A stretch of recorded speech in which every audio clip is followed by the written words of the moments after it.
They know? Up there?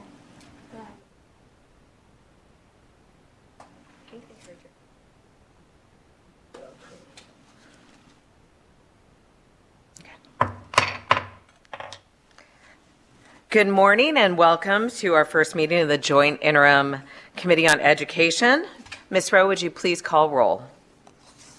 Senator Buck. Present. Senator Dondero Loop.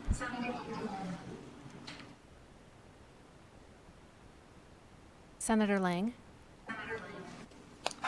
Present. Assemblywoman Anderson. Present.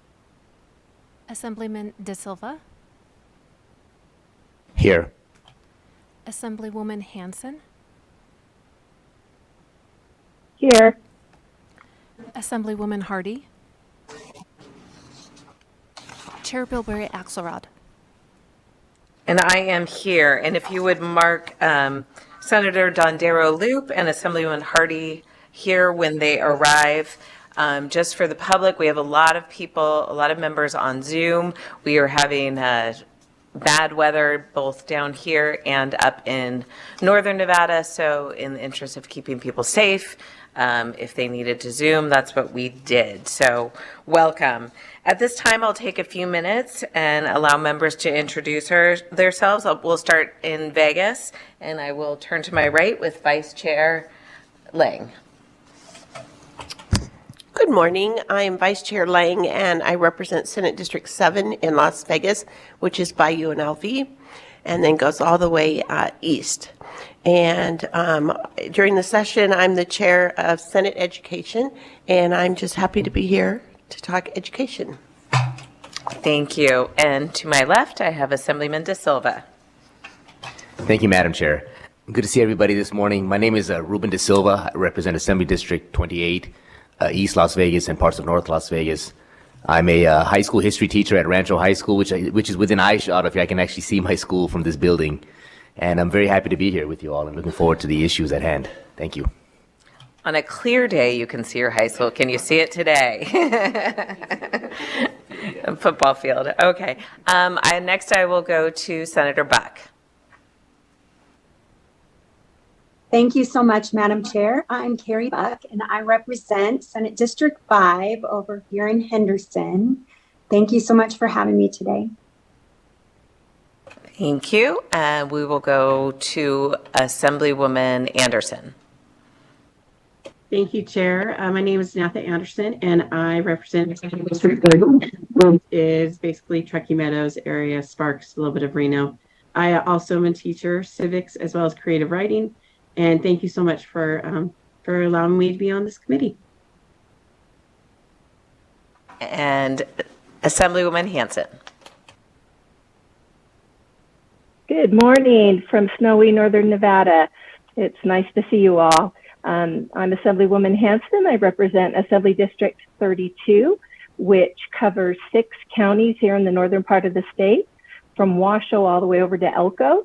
And I've been on interim education and during regular session education committee since 2019. I'm honored to be able to serve on education. I have great interest in, as you all do, on the education issues of our state. And as the mom of 8 and grandma of 24, of course, education is a big deal, not only to my family, but to my constituents and our fellow citizens in the state. So thank you for the chance to be here. Thank you. Glad you made it safe. Back to Nevada. I am Assemblywoman Shannon Bilberry Axelrod, and I have the honor of chairing the Education Committee during the regular session, and this time chairing the interim ed. So we have a robust agenda. Our meetings go long, as you know. We have a lot that needs to be discussed and figured out and planned for next session. So I'm excited to jump back into it. Now I'm going to introduce our Legislative Council Bureau staff. We'll start with, actually, we're going to start with you, Alex, to my right.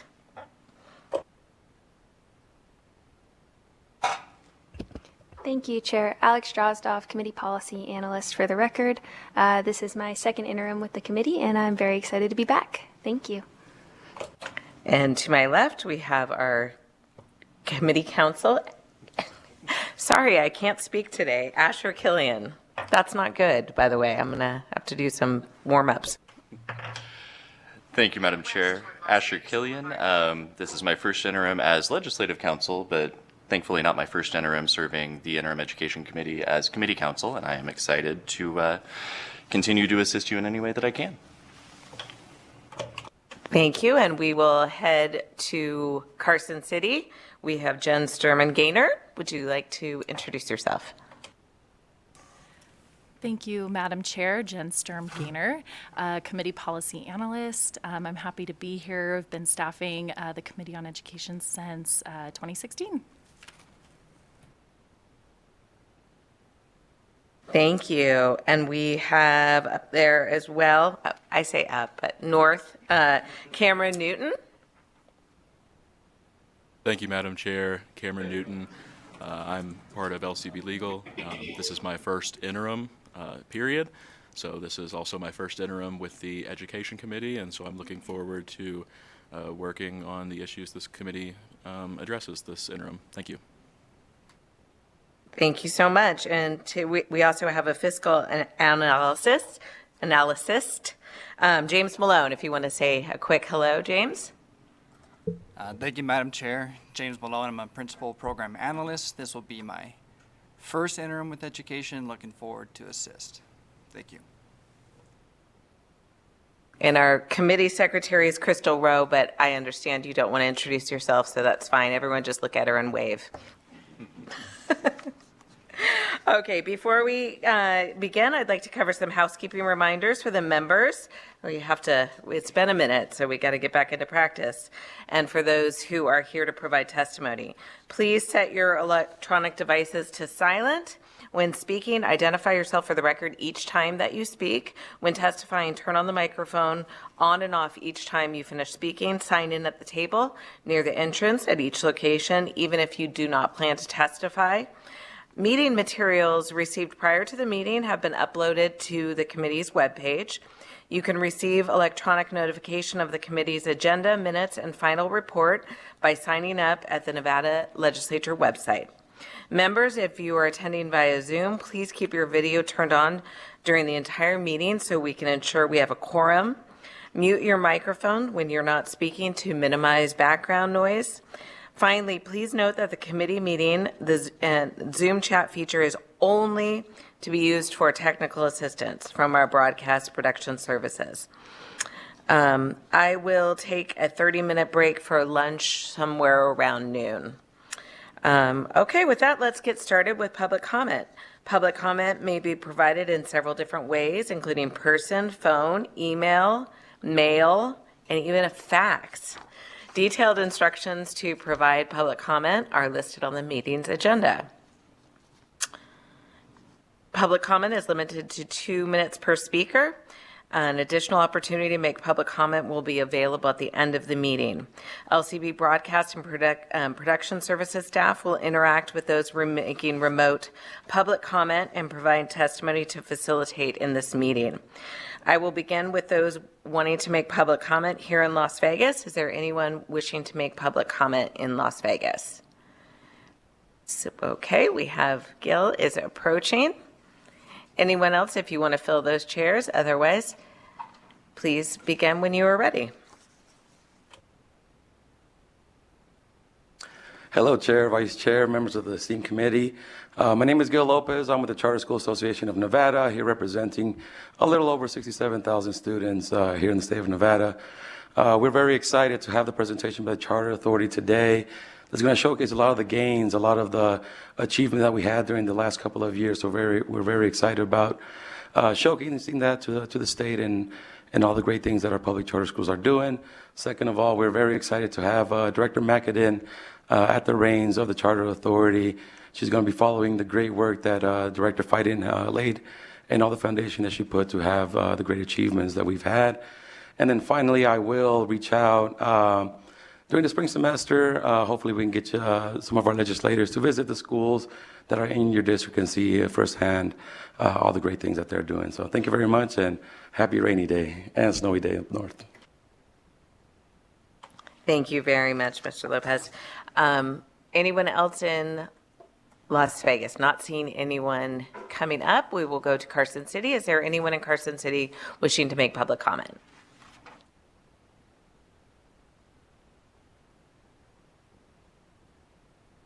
Okay, doesn't look like anyone is coming up to those chairs. I will go to BPS. Is there anyone on the phone lines wishing to make public comment? To provide public comment, please press *9 now to take your place in the queue.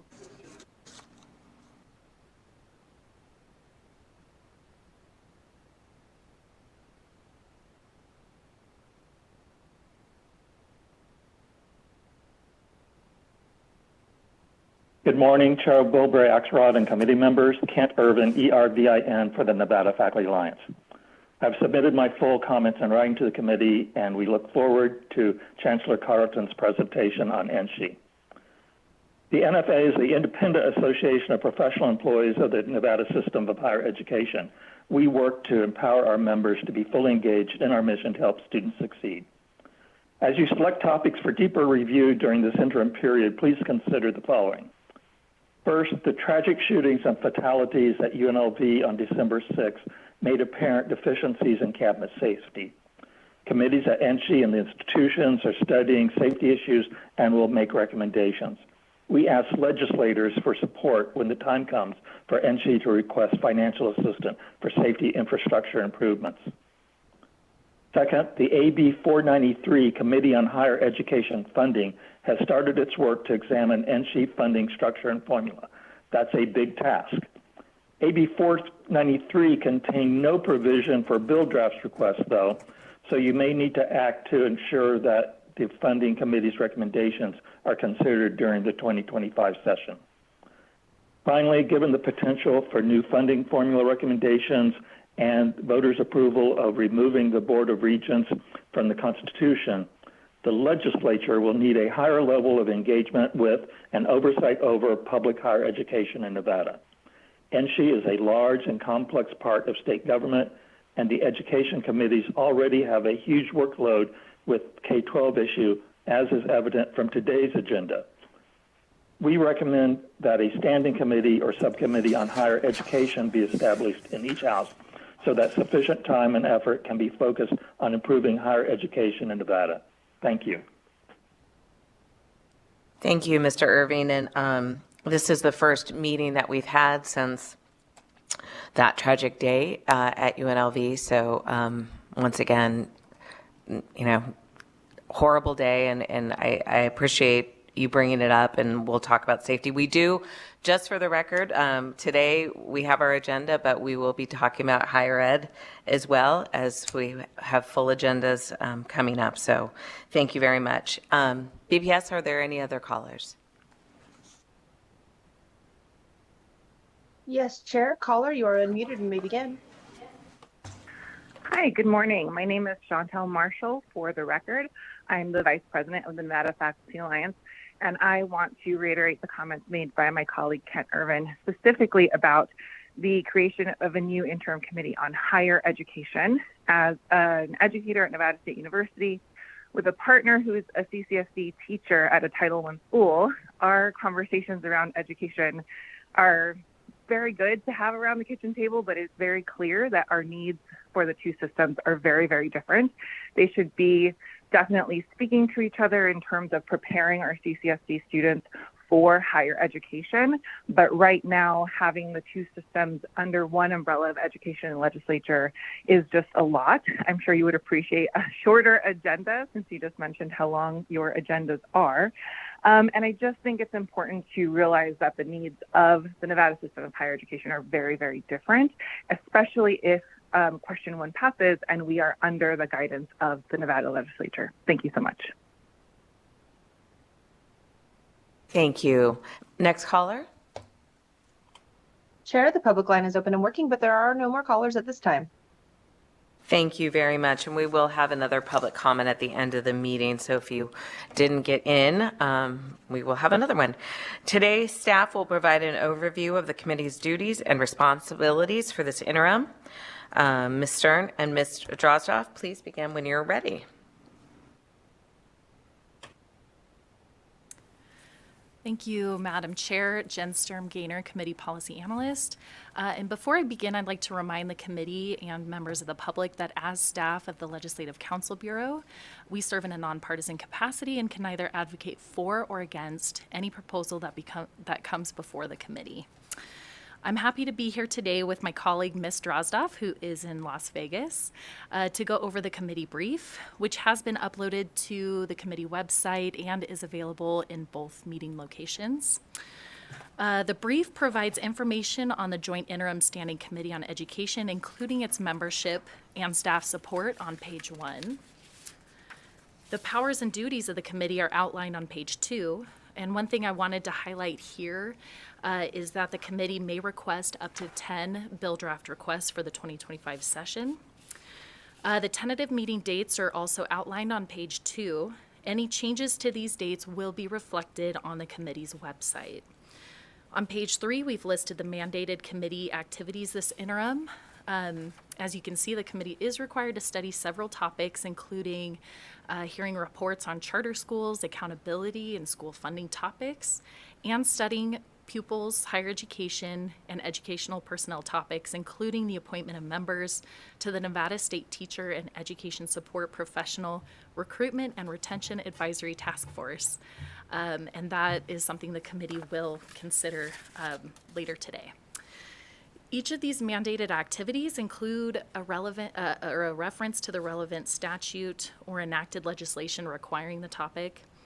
And with that, I will turn things over to my colleague, Ms. Drozdoff in Las Vegas.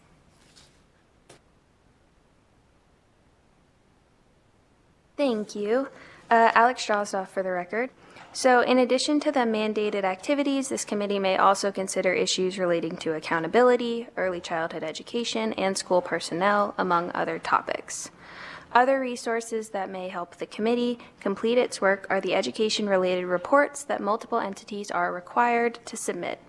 This includes reports relating to higher education programs, pupil-teacher ratios, professional development and training, and more. A more detailed list of reports can be found in the materials for this meeting.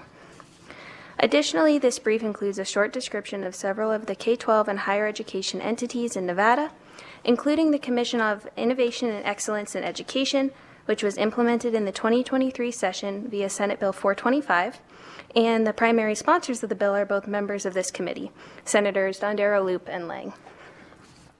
Finally, starting on page 6, the brief includes an appendix detailing the final status of recommendations for the 2021-2022 interim. Multiple bills capturing the recommendations proposed during this interim passed, including SB 71, which amended the Nevada State Teacher Recruitment and Retention Task Force to include education support professionals, AB 72, which created the Advisory Committee on the Safety and Well-Being of Public School Staff, AB 73, which entitled pupils to wear traditional tribal regalia or recognized objects of religious or cultural significance as adornments at a high school graduation, SB 72, which requires this committee to conduct multiple studies, and SB 98, which included changes related to the Commission on School Funding. 2 other bills stemming from committee recommendations died, while a third was vetoed. And that concludes our presentation. Thank you very much. Thank you, both Ms. Drozdoff and Ms. Stern Gaynor. Committee, are there any questions for committee staff? Okay, not seeing any. We will move on. At this point, the committee will now appoint the members who will serve on the Nevada State Teacher and Education Support Professional Recruitment and Retention Advisory Task Force. Say that 10 times fast. In 2019, Assembly Bill 276 created this task force to evaluate and address the challenges of attracting and retaining teachers throughout Nevada. It was amended this past session through SB 71 to include the perspectives of education support professionals. Later this interim, the task force will report back to the committee on its recommendations. I want to take some time to thank you all for those who applied to be a part of this important task force, and we did have many. We have some very incredibly accomplished applicants, and I hope those who were not appointed this time will please apply again the next time around. I also want to note that we did not receive applicants for Esmeralda County or White Pine County. So if you are a teacher or educational support professional from either of those districts and you are interested in serving on the task force, please consider submitting an application to the Nevada Department of Education so we can fill these vacancies and make sure the perspectives of these districts are included. With that, I will now take a motion to appoint the task force members. Chair Bilberry Axelrod, I'd like to introduce the task force. I'll make a motion to appoint the following members to the Nevada State Teacher and Education Support Professional Recruitment and Retention Advisory Task Force. From Carson City, Carrie Finn. From Clark County, Rodney Bell, Marcy Kutzer, and Marlon Neal. From Churchill County, E. Andrew Campbell. From Douglas County, Louis Trio. From Elko County, Colleen Paradise. From Eureka County, Suzanne easy for you to say, LaMarie. From Humboldt County, Jared Kiefer. From Lander County, Sandra Ayers. From Lincoln County, Sherry Spencer. From Lyon County, Bridget Perez. From Mineral County, Ann Key. From Nye County, Rebecca Tate. From Pershing County, Emily Houston. From Story County, Vian Cajon Peabody. I hope I didn't mess that up too much. From Washoe County, Natalia Callahan and Esperanza Ramos. Thank you very much. And do I have a second to that motion? So moved. Assemblyman De Silva has made the second. Do we have any discussion? Okay, not seeing any. Chairman. Thank you. I'm sorry, Assemblywoman Chairwoman Hanson. Bilberry Axelrod. I'm sorry, I didn't use the icon. I just noticed when we read the names for Washoe County, there was a carry-in new on our, at least on the printed out agenda, unless you've updated it and I'm looking at something older. So I only heard Natalie Callahan and Esperanza Ramos on the Washoe County. The agenda includes all applicants. We just so listed the ones who were selected. Oh, I see. I'm sorry. Thank you. Okay, with that, all in favor say aye. Aye. Any opposed say nay. Anyone nay? Motion passes, and congratulations to those who appointed to the task force. Okay, so next we will go to the next agenda item. We will now hear an overview of national trends in education legislation and policy from Matthew Weir, Policy Director of Education Commission of the States. Welcome. Please go ahead when you are ready.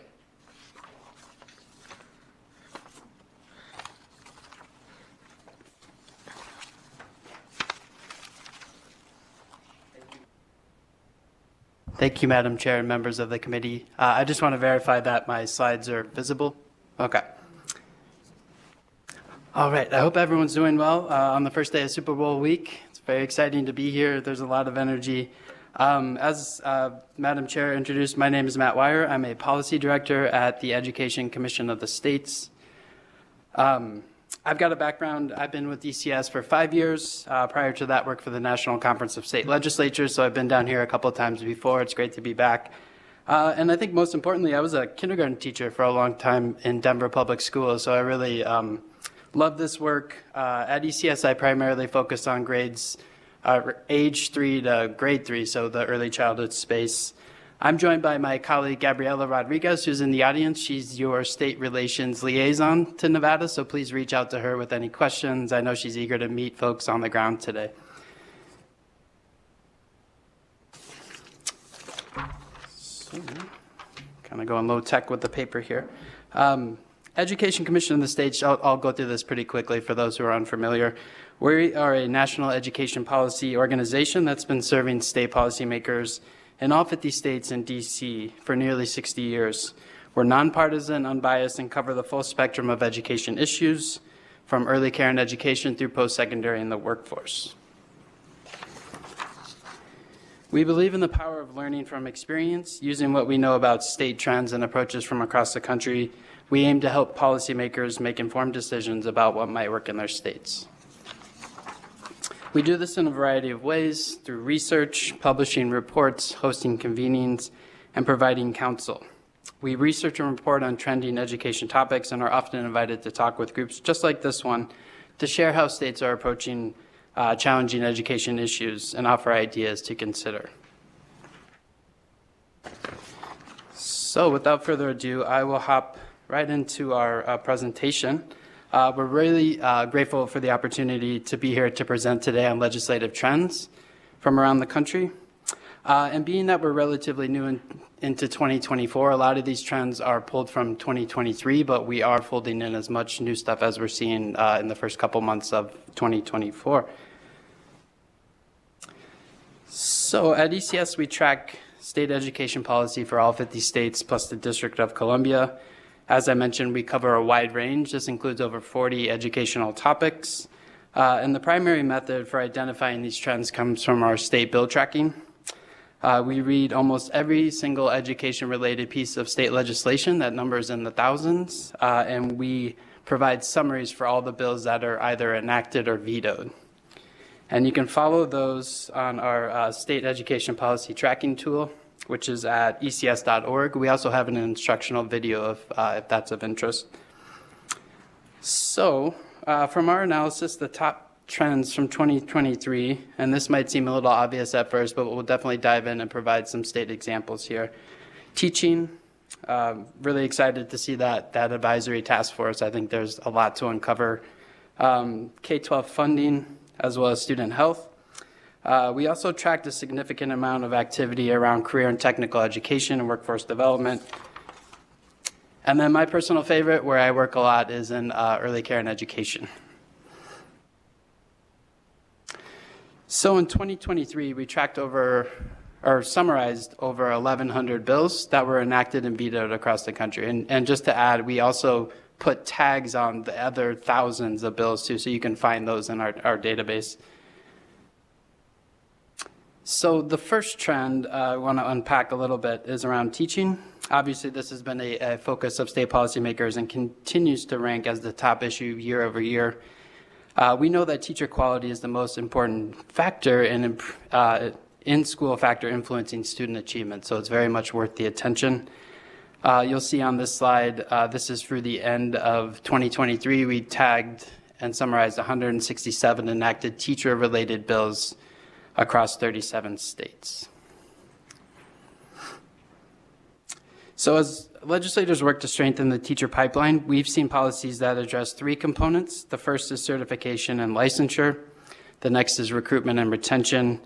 And the third is compensation. And I will go into each one of these one at a time here. So the first, around certification and licensure, we saw several states respond to teacher shortages by removing or altering certain licensure requirements. In particular, many states have been evaluating teacher licensure assessments to understand if that screening tool provides a meaningful bar to entry into the profession, with several states opting to move toward portfolio models for licensure instead. Alternatively, some states have been adding licensure requirements to promote alignment with various initiatives. One that I'm very familiar with is around the science of reading and early literacy development. So some states have been working on including new coursework that's required prior to initial licensure or new licensure assessments related to the teaching of reading. Another area of movement in 2023 was around reciprocity, and we just want to commend Nevada on joining 10 other states in the Teacher Mobility Compact, which is obviously an interstate agreement allowing for eligible teachers to transfer. I'll have a slide here on that in just a second. And then for recruitment and retention, states across the country expanded or created new Grow Your Own programs, as well as teacher residency and apprenticeship programs to better prepare aspiring educators, with many of these programs being provided at little or no cost. States have also taken steps to address specific teacher shortages in a variety of ways. We've seen dozens of states enact legislation or introduce legislation around providing housing assistance to educators and aspiring educators. Arkansas, Illinois, New Jersey, and Virginia created incentives for retired teachers to return to the profession without penalty for pensions. And then moving into compensation, with healthy state budgets and a tight labor market in 2023, we saw quite a bit of action around compensation. Several states raised minimum wages, salaries, provided bonuses and stipends. Of note, Arkansas bumped their minimum salary to $50,000. Tennessee provided increases. New Mexico worked on promoting raises for their assistant teachers as well, in addition to their educators. Other states provided additional bonuses and stipends in hard-to-staff schools, so kind of already building on some of those things that are already provided. Teacher shortage areas was a focus of some of those states as well. Just wanted to show a map quickly of what we're tracking around the Interstate Mobility Compact. So as I mentioned, Nevada is one of 11, and you can see those in the purple. The states that are in orange have currently pending legislation, so this might be a place of interest to look for future educators to coming into Nevada potentially. I'm going to move to a couple of state examples, a little bit more in depth. One recruitment and retention strategy that we've seen emerge is paid parental leave for eligible school employees. We're tracking this in 6 states in 2023, with a few more introduced this session. We put South Carolina as well as a link to House Bill 3908 if the committee is interested in learning more. Another national trend I mentioned is around teacher apprenticeships. Florida established their statewide teacher apprenticeship program, joining 17 other states in DC as having a statewide initiative. Many of the programs we track have certain components to them, such as mentorship, coaching opportunities, professional development, hands-on experience, and having access to the network of past program participants. And a unique one we found, in addition to teacher apprenticeships, North Dakota recently established a school leader apprenticeship program for teachers that are aspiring to become a principal or other school level leader in their state. I'll pivot over to funding. Obviously, funding is a central issue as every state has to pass a budget. In 2023, we tracked 145 pieces of legislation that were enacted across 42 states. The top 3 trends fall out this way: funding formulas, additional allocations for specific student populations, as well as student counts. So I'll start with funding formulas. We witnessed funding formula changes towards increasing the base level of state funding per student. Some of these changes were enacted to keep pace with the high levels of inflation, or as a policy decision to increase the adequacy of state investment. State examples here include Arizona and Nebraska, who bumped up their base allocations. Various other states adjusted based on inflation, ranging from 3 upwards of 8% for those students in those states. And then New Mexico added a factor to the formula that awards additional state funds for schools that provide increased instructional time beyond the required 180 days for schools on a 5-day school week. So kind of thinking outside of the box there. The next effort we saw was around targeted funding for specific student populations. In 2023, the most active space for this was around special education. We tracked 6 states that increased their allocations to districts. We also saw 3 states increase funding for students from low-income families, and 2 states increase funding within the formula for English learners. Student counts is the final trend. Due to declining student enrollment, many districts are facing the prospect of reduced state aid going forward. Some states are adopting policies to help cushion the blow from these declines by enacting hold harmless policies or blended student counts over the next several years. I also was talking with one of our school finance experts at ECS, and he just wanted me to put a plug in here about the deadlines for the remaining federal fund spending. Those are set to expire at the end of the year, but there are applications available for upwards of 18 months that can start in 2025 should those funds not be fully spent. So something to kind of keep in mind there. A couple state examples here. I mentioned Nebraska. They revised their foundation aid for the current school year, increased it by $1,500 per student. It's notable because previously not every district in Nebraska received state equalization funding. And so this new bill makes sure that each school is reimbursed or funding is provided. They also increase the amount that they're reimbursing each school district for special education services up to 80% of the district's total allowable excess cost. Your neighbors to the north, Utah, enacted legislation and passed a joint resolution taking a unique approach to declining enrollment in school districts. The state is planning to reallocate their uniform school fund savings. So the law states that for at least the next 5 years, if the state is projected to save money because of declines in enrollment, that those savings will then be passed down to increase per pupil spending.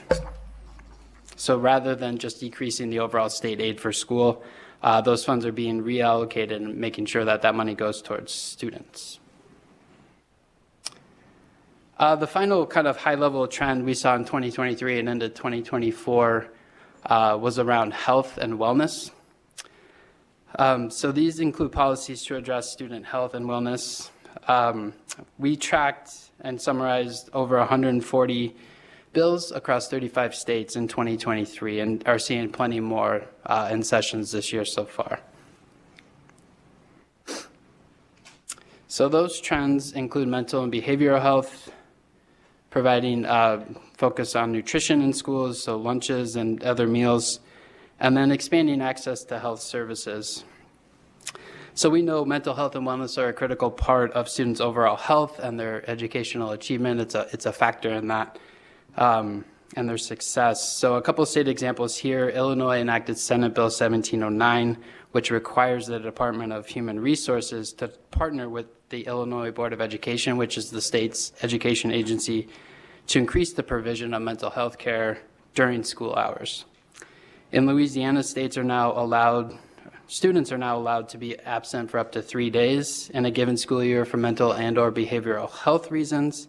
ECS also tracked legislation on teachers gaining mental health days on top of their sick days as a retention strategy and to avoid burnout for those teachers.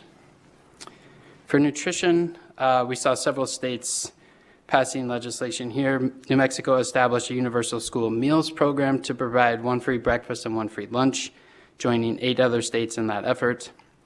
There was also some movement around providing and expanding free meals during the summer months for students who may not have access to consistent meals. And then the last health trend was around expanding access to health services in school settings. This includes increasing the number of health professionals, the services that are administered in schools, as well as access to medications and other life-saving equipment on school property. Research indicates that for many students, their first point of access to quality health services are sometimes in the school setting. For example, to address the shortage of mental health professionals in schools, Virginia enacted House Bill 2124, which allows the districts in the state to hire clinical psychologists, licensed for a period of 3 years on a provisional license to bolster the workforce. And to kind of get a sense of the national scope of the issue, the National Association of School Psychologists recommends a ratio of 1 psychologist for every 500 students. Currently, that number is 1 for every 1,200. So it's more than, I can't do math this early on a Monday, but it's not looking very great. And then lastly, many states have been pursuing the community school model as another avenue to expand school health services. So another consideration there. The next couple slides are just a couple other trends that we've seen. I'll go through these a little bit quicker. The first is career and technical education and workforce development. We tracked 114 CTE and workforce bills across 38 states in 2023. And those themes fall out as partnership and collaboration, States enacted legislation that encourages, promotes, or requires post-secondary institutions to work closely with industry and community partners, ideally leading more directly to jobs and careers. Because of this, there was an increased focus on the importance of community colleges, as well as apprenticeship connections to broader workforce development priorities in states. And just a side note too, ECS is happy to pull, bill specifics here. That's what we're here for. The second trend was around work-based learning, kind of building on the theme of partnerships. Many states considered or passed legislation focused on addressing barriers to this issue. States also supported and implemented incentive strategies for industry partnerships that support work-based learning for high school students. And the third, kind of the elephant in the room in every state, is funding. States have provided funds to support new programs to increase CTE programs, as well as career-connected learning participation, and prioritizing funding for education and training in specific industries within states.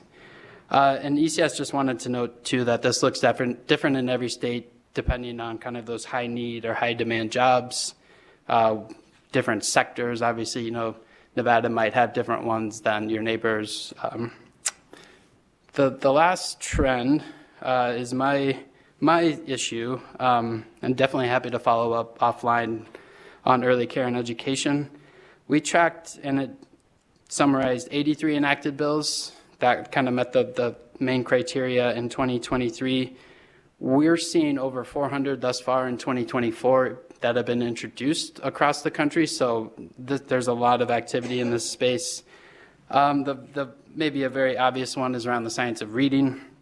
A lot of momentum to change how reading is taught, with many states enacting legislation that requires reading instruction to focus on evidence-based practices, removing various practices that might be detrimental or not evidence-based, including 3Qing and various other strategies.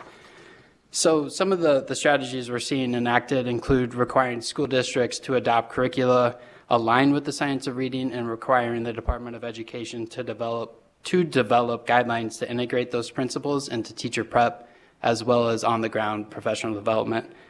ECS is aware of Nevada's early childhood innovative literacy program, so kudos on that. And we're obviously here to support. If there's any questions, we can help you with that effort as it moves forward. Another interesting one that I've been personally tracking is around early mathematics. It's not quite parallel to what's going on with early literacy, but about 6 or 7 states have been focused on the same kinds of strategies to build early math skills in young students. So professional development, teacher prep, curricula, instructional materials, and more.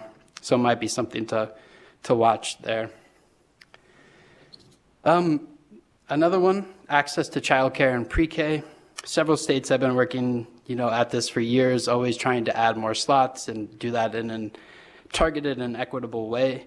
Colorado just is in their first year of their universal preschool program. And being a resident of Denver, it's definitely not without its hiccups, but they moved from an enrollment ranking of 26 up to 8th, with over 38,000 4-year-olds and several thousand 3-year-olds that meet certain criteria for the program. And they're doing that through a variety of blended funding from the state.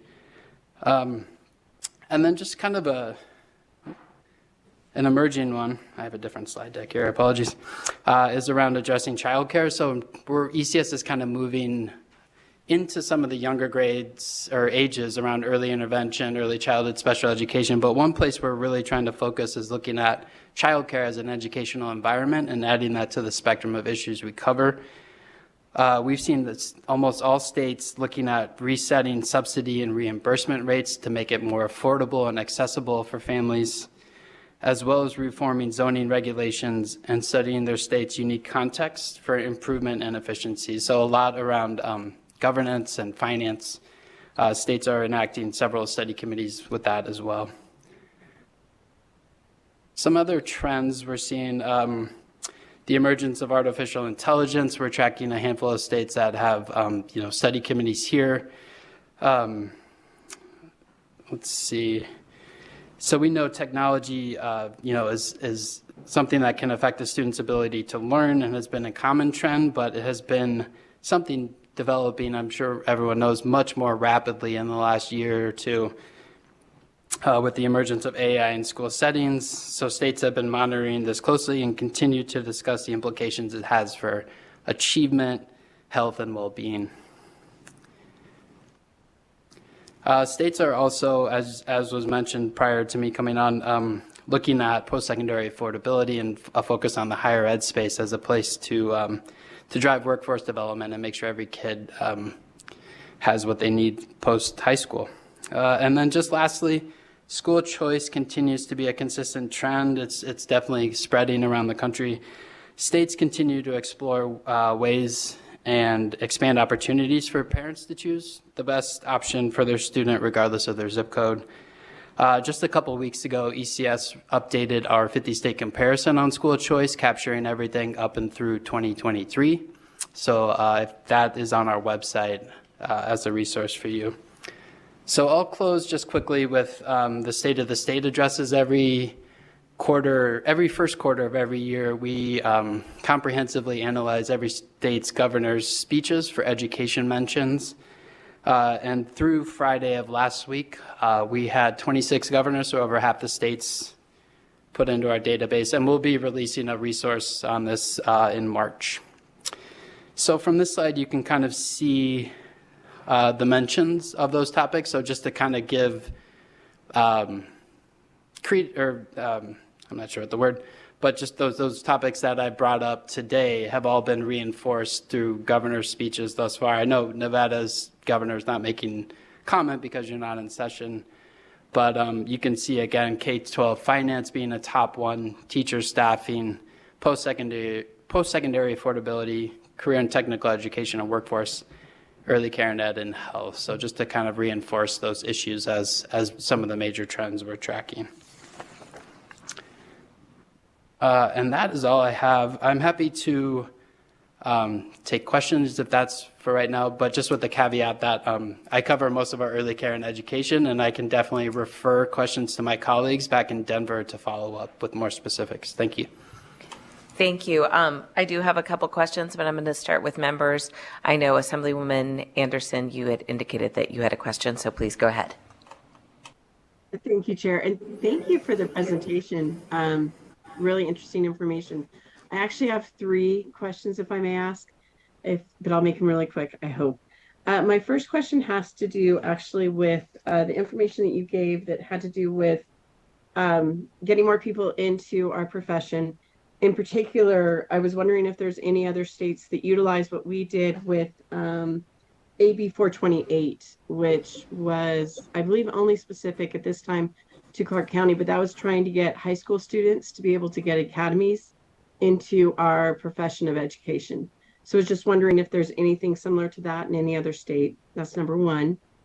But number 2, and a much larger issue, I think, for our entire state, we have school buildings that are getting older and older. I mean, we were able to get through AB 519, which was helping out our Waihe school. But we have other school districts across the state that are literally looking at school buildings. So I was wondering if there are any sort of trends that you're seeing with that. And then finally, I'll just rapid fire do all the questions at once. Based upon the public comment earlier, when I took a look at your information, it seems like higher ed is only about funding and possibly access to higher ed. So I was wondering if there's any sort of information about safety issues that are required for our higher ed, and or if there's like a specialized area for basically 12-16 or post high school education through your group. And that's Thank you, Madam Chair. And thank you, Assemblywoman Anderson. I'll just kind of go through as I see them. We can definitely follow up on the high school students. I know we have staff that kind of look at the matriculation of high school students into the education profession, and I can't speak to those examples, but we can definitely follow up on that one. On facilities, we released a 50-state comparison last year, so I think there's definitely some trends that might be of interest there. A couple of my colleagues are on the finance side and have a lot of good work that they've developed, so I think that resource could be especially helpful and kind of continuing into the higher ed piece too, I definitely want to acknowledge the safety issue, and because it wasn't the numbers of bills, it's probably one of the most serious, if not the most serious education issue, we kind of face. One of my colleagues can definitely follow up. His name is Zeke Perez. He covers our school safety. He's been working with the Learning Policy Institute on a project around kind of the next, I wouldn't call it wave, but like different ways states are thinking about school safety as we move, as time moves on. Thank you. Thank you, and thank you, Chair. Thank you for the presentation. And we will stay on Zoom and go to Assemblywoman Hanson.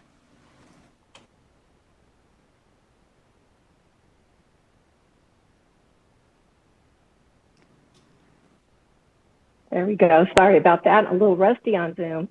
Thank you, Doc. Is it Weyer? Am I pronouncing it right? It's Wire. Thank you. Thank you for that presentation. First a comment and then a quick question.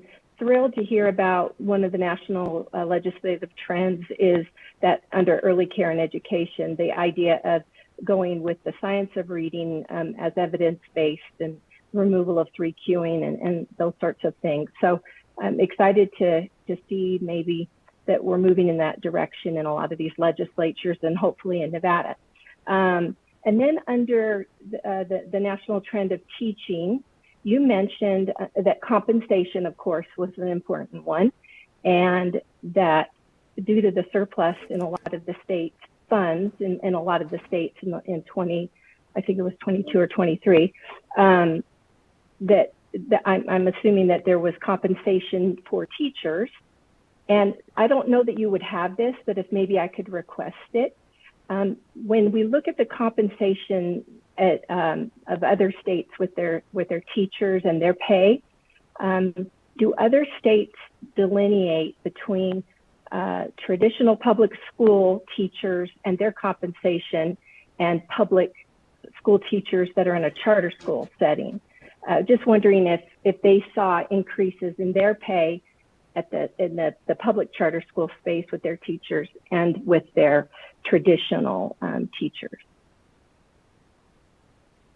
Madam Chair and Assemblywoman Hanson, to your point around the science of reading, we definitely seen a major uptick. And I think one thing, some states were early implementers and are now, kind of moving into the next phase. There's a middle group, the largest group that are, setting up pathways and setting up all the structures and are either this year or next year or the following year moving into that. So we're definitely looking forward to seeing scores hopefully increase, less focus on retention and more on kind of these preventative measures around using the science.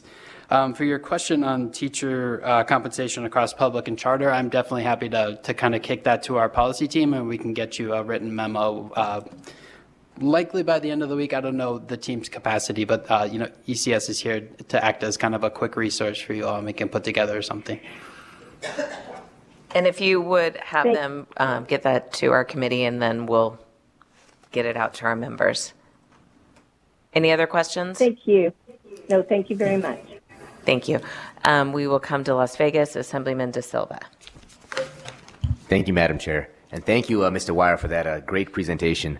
I had a question pertaining to AI. I think AI is like one of the hot button conversations that we're having, throughout education, K through 12, higher ed, and everything pertaining to how we're interacting with educational processes. So my question in regards to the trends that we're seeing were these state legislatures, when they were approaching AI in the classroom, was it constrictive, was it constraining, or was it open and embracive to AI? We'll be seeing programs being implemented that allowed for the actual AI to be brought into the classroom, maybe some kind of technical training in regards to how we can adequately use AI, or were we seeing laws that were looking at maybe disallowing AI into the classroom or controlling students' access to AI programs that may help them, in the classroom in non-adequate manners? So just wanted to see what the trends were there.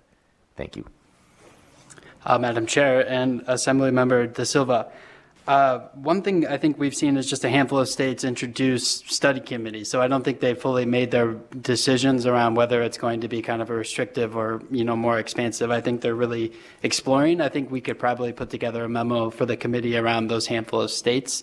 One thing that I found really fascinating, I was at a conference last year and being in early care and education, and this is just kind of anecdotal around the benefit of artificial intelligence, and please cut me off if this is going beyond the scope of my work here, but using AI as an equitable tool for literacy development and letting kids read in their native language, picking up on different nuances in their speech, if their speech skills are behind, and not penalizing students for those, maybe behind speech skills, but really understanding their literacy skills. And this company had this really interesting software. So I think there's a lot of great things to come for AI. I also think it brings, obvious harms that need to be addressed and dealt with and regulated there too. Hopefully I'm not pontificating because it's not my space, but it was just really exciting to see from the early grades. Yes, thank you. I think we are all excited with some trepidation about what AI is going to bring into the student realm. So thank you, Assemblyman. And so any information you have, once again, get it to the committee and we will disseminate it out. I did have a couple questions for you.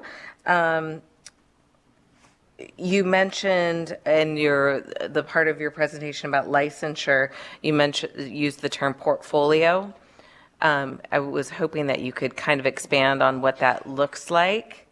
And then moving on from that, have you seen any states moving as far as increasing the time before the licensure needs to be renewed? We're currently in Nevada at 5 years, but then I know retirees and stuff can do a 10-year.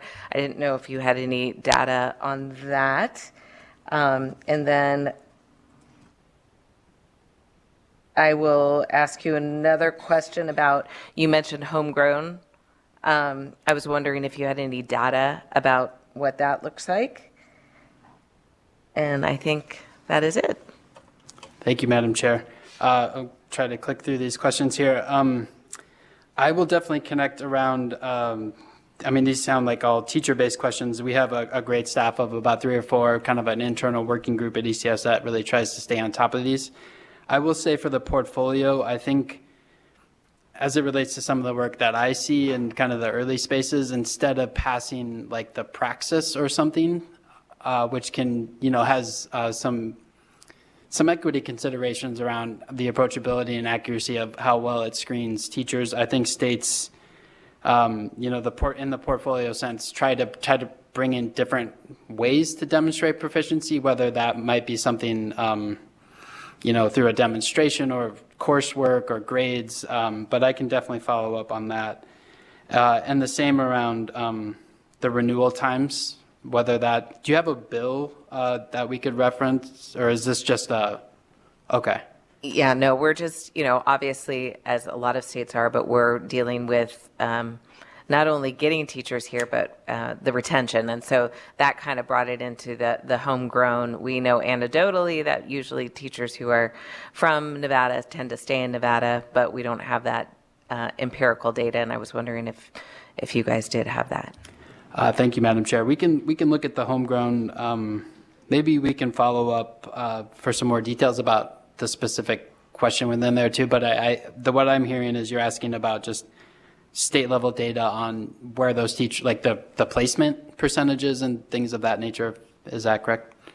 That is correct. The retention of that, and then also states that have longer licensures if the retention is higher, or as I suspect, that we might see teachers moving out at the end of their 5 years because their license is up for renewal. And so once again, this is just anecdotal information, and so anything that you have with empirical data would be appreciated. My last question is, you throughout your presentation you use the term early care. Is that that's the first time I'm seeing it. So are we referring that child care pre-K? Thank you, Madam Chair, for the question. And yes, ECS, since the pandemic started, has really tried to kind of learn from those in the space and reframe it and look at childcare and pre-K as not two different things, but learning environments. So we're trying to talk about it as early care and education as kind of a blended, terminology. We recognize that, those environments are in mixed delivery, they happen all over. And I think how we tried to define it was just to make sure we're very inclusive of what's happening for 3-year-olds through 5-year-olds. Great, thank you. And question from Vice Chair. Thank you. I'm interested in career and technical education. We had some bills in the legislature and they didn't go through because of the cost was prohibitive. So I'm really interested in creative funding for CTEs and what kind of bills are out there. And how many states did you say ran bills on career and technical education? Do you remember? I don't. It's not my space. Apologies. Because while you're doing that, I'll just say a couple more comments. So I know in Nevada, we're below the national average on what we fund career and technical education. And so we just tried to get at the average and couldn't even get there. And so I'm just really interested in ways that we can maybe facilitate that in leading up to our next legislative session to get something across the finish line this time. Madam Chair, Vice Chair, I found the number 114 bills across, I just had it, 38 states in 2023 alone. But I will definitely follow up with my colleague Tom Kiley, who's a principal at ECS who does a lot of our CTE and workforce, and I'm sure he can find some innovative bills, and especially around that kind of creative funding space. Thank you very much for the presentation, and we have a lot of follow-up, so look forward to receiving that from you and your team. So thank you for being here. Sorry our weather couldn't be a little bit better for you. That's fine. We got about a foot of snow in Denver over the weekend, so rain is appreciated. It's all relative, I guess. Thank you, everyone. Thank you. Next, we will move on to the presentation of the State of Public Education in Nevada.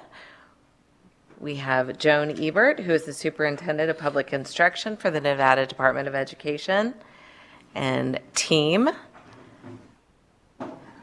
Looks like we also have Felisa Ortiz. Thank you very much for being here this morning. And please begin when you're ready.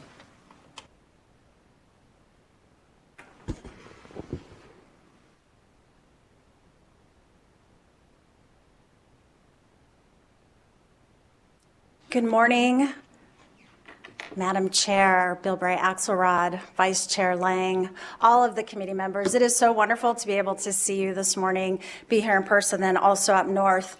As you noted, I did bring the team here today. We have a lot of work that we're doing together, and it takes a team to make sure that it gets completed to everyone's expectations. To my right, I am blessed and honored to have President Ortiz here with us. As you know, she oversees everything with the State Board of Education. To my left, I have Lisa Ford, who is our Chief Strategy Officer. In the north, you see the 3 deputies, Peterson, McGill, and Dixon. And I also online have Jeff Brisky, because I know there might be some questions with a teacher licensure.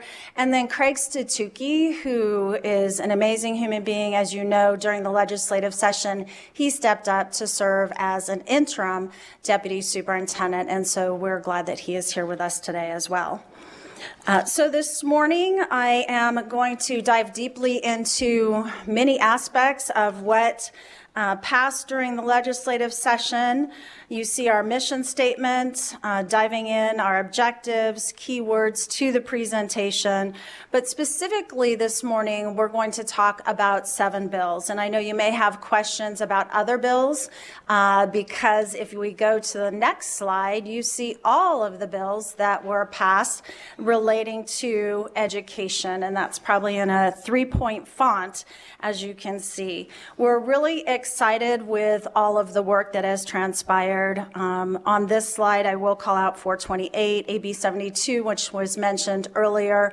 Those and AB 256, we're going to be talking about AB 285 as well, and AB 330.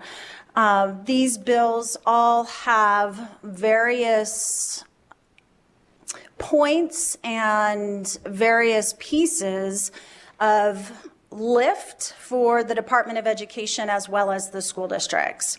So when we talk about the regalia bill that passed, really excited about that. The department quickly had to develop all of the guidelines for the school districts, make sure that they were out, and then also the process that if students needed to challenge, the process that transpired. So right away, even before the legislative session was finished, we were working on that bill for implementation.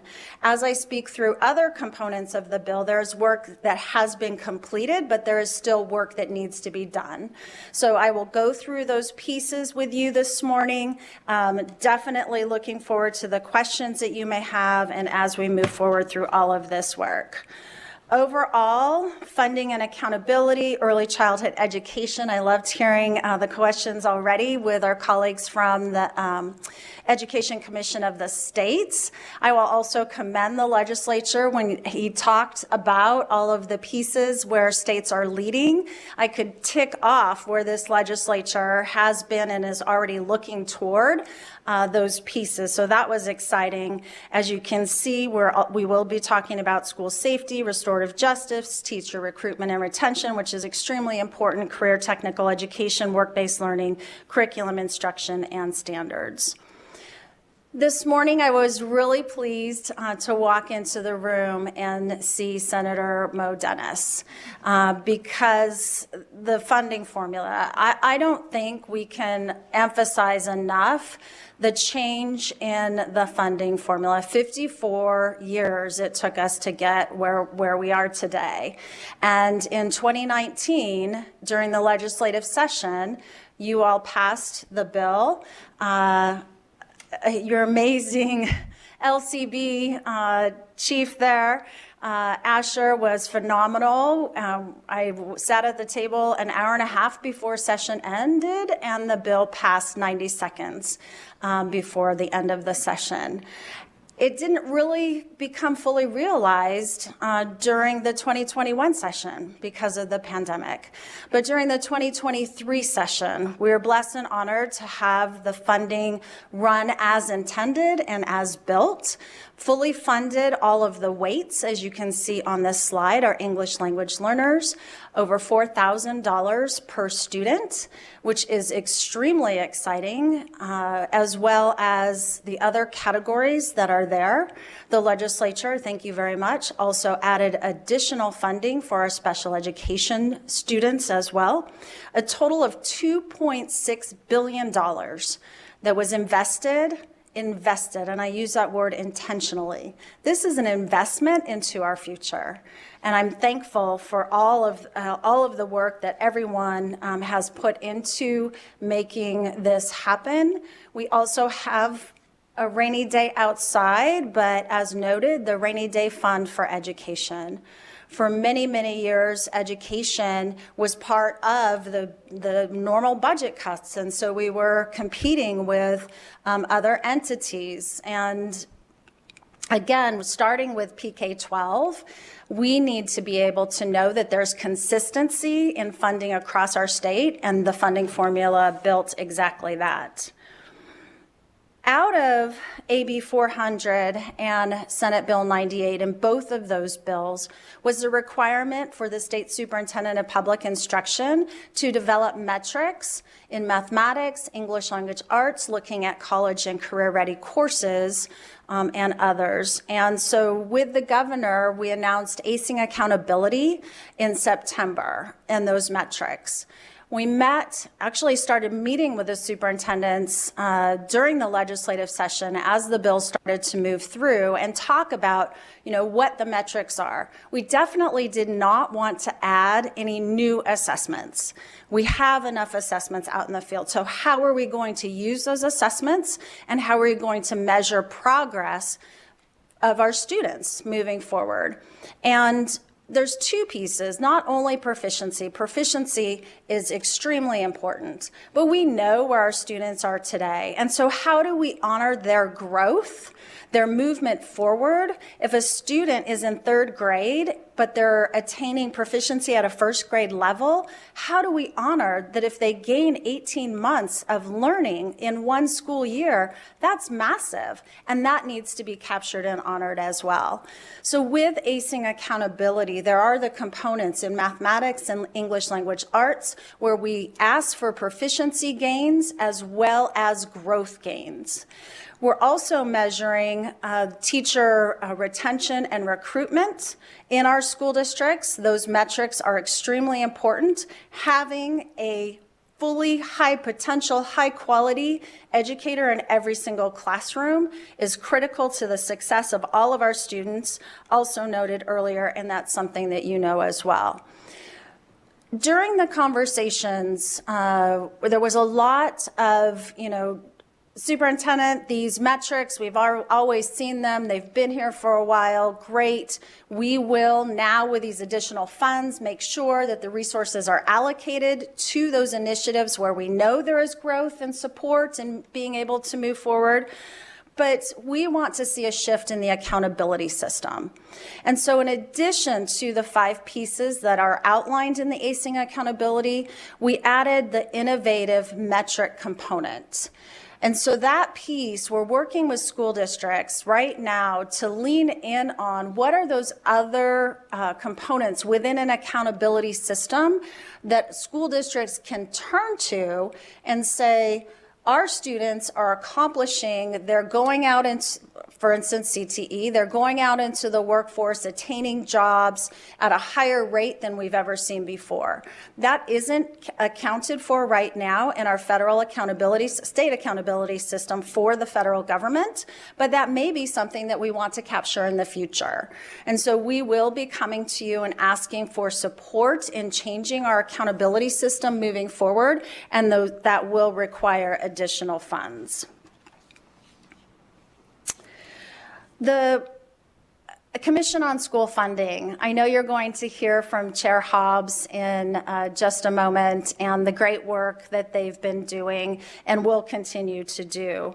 They're going to be diving in an area that there was not their initial scope of work, but in both Assembly Bill 400 and Senate Bill 98, there was a requirement that they review additional reports. Our team, also asked by the State Board of Education to put together the comprehensive list of state reports, federal reports, individual reports that are across the entire spectrum for education. It is a 3-page document. I have the team looking through with now the superintendents to make sure we captured all of those reports that are required. We want to be held accountable. We want to make sure you have the information that you need to make an informed decision. What we're hoping that as the state board looks through this and as the Commission on School Funding is that we'll be able to collapse some of those reports so that we can see the information in one place instead of different segregated components. And then also too, what we're noting is the same information is being asked in several different ways. So streamlining the information that we provide to you so that it is actionable is a huge goal, that we're efficient with the resources that we have to be able to provide you with the information that you need going forward.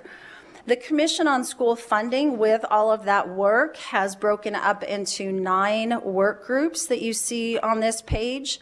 The Department of Education does staff the commission. They most recently had their last meeting about 10 days ago, and they meet once a month. They are trying to work within the environment of both online and face-to-face in doing this work, and I will leave the rest of those pieces to Chair Hobbs to present to you. Education, achievement, and opportunity was AB 400, the governor's bill moving forward. There was an exciting piece to it, and that is the early childhood literacy and innovation grants. Director Oya has been running that work, her and her team. As you know, when the funding is initially provided, we then have the opportunity to go back and develop applications, which takes a little bit of time. But I am proud to tell you that they have awarded over $40 million in grants across the entire state. For the first time, we've been able to fund 3-year-olds for pre-K. And we're really excited about that work, hearing wonderful pieces. Most recently, we were in a meeting with Senator Wynn in regard to early childhood and how we can make sure that those dollars are expended. We're looking forward to also the next fiscal year to making sure those funds are available.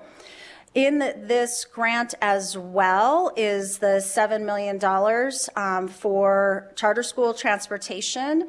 They are not funded out of the pupil-centered funding plan for transportation, and so this is additional funds that was provided to the charter school authority. In early childhood, I know I spoke to over the $46 million that has been awarded. We are now moving to a monthly award, so not waiting and saying, putting out the RFP. We've put it out twice already.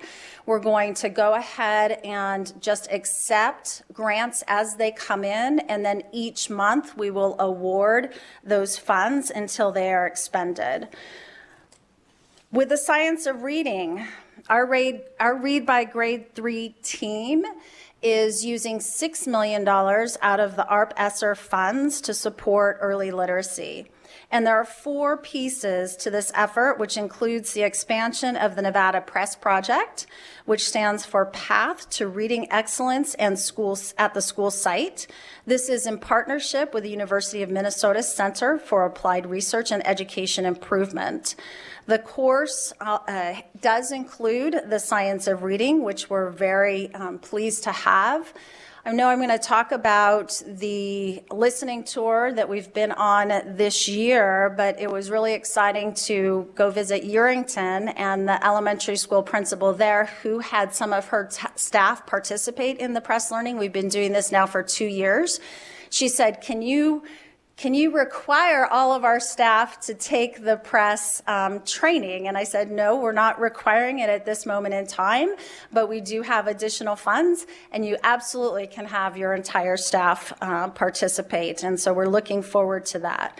We're also developing the third project with PK-12 administrative courses. We're working with the Literacy Institute in partnership with UNR's College of Education. And then we're also working with all of the NSHE institutions to develop a paraprofessional course with including the science of reading. So our parapros can be involved in support in our early literacy. The State Board of Education with early literacy and the work that we do, they set the standards in NAC, and AB 400 did make the shift for in the school year 2028 for retention. And so the State Board of Education is looking at those components over the next period. Did you want to dive in on that a little bit this morning? I'll say just a little bit about that. We heard from the team, the Read by Grade 3 team in our last meeting.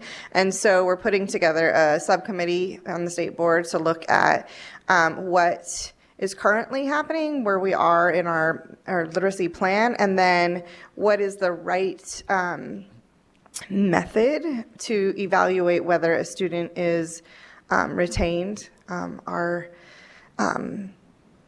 decisions are going to be research-based and focused on the benefit for children. So basically, I guess long story short, the subcommittee is going to be doing a lot of work to make sure that we put all of the right supports in place. I hate to interrupt, but can you identify yourself just for the record? No, it's okay. President Ortiz of the State Board of Education. So we're looking forward to what they come back with. We've got some phenomenal people on that subcommittee, including a school psychologist and a teacher, early childhood teacher in special ed. So we are confident that they'll give us some good recommendations to put forth. So more to come on that. Thank you. For the record, State Superintendent Joan Ebert.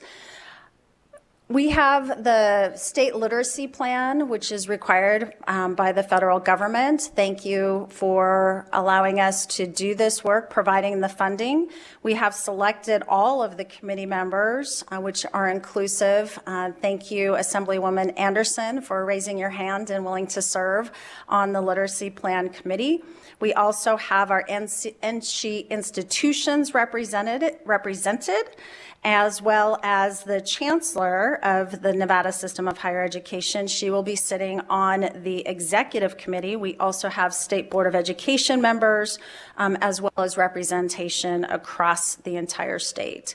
I would like to call out this picture on this slide. This is from Tate Elementary School. If you have not visited Tate, I highly recommend it. She's an amazing principal there and her staff. They have a room that is dedicated to spread the word Nevada, where they also provide children with books. So they're too supporting early literacy. Another part of AB 400 is the opportunity for cities and counties now to become charter school authorizers. The NSHE system itself has already had the opportunity, if they had so chose, to participate as a charter school authorizer. To date, they have not taken that up on that opportunity, but it was something that people were not aware that the Nevada Department of Education could actually work with NSHE to authorize, to have them become an authorizer and support them in authorizing schools. What expanded in AB 400 was the opportunity for cities and counties to become charter school authorizers.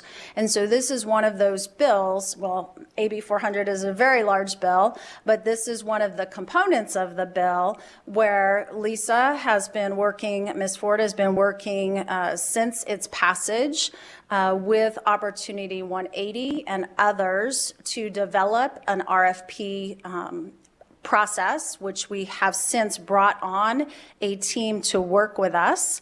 As you can see here, we're hoping that the application, the application will go out this month for the cities and counties to be able to apply. We'll have information sessions, and then we plan to have those authorizers by April 2024.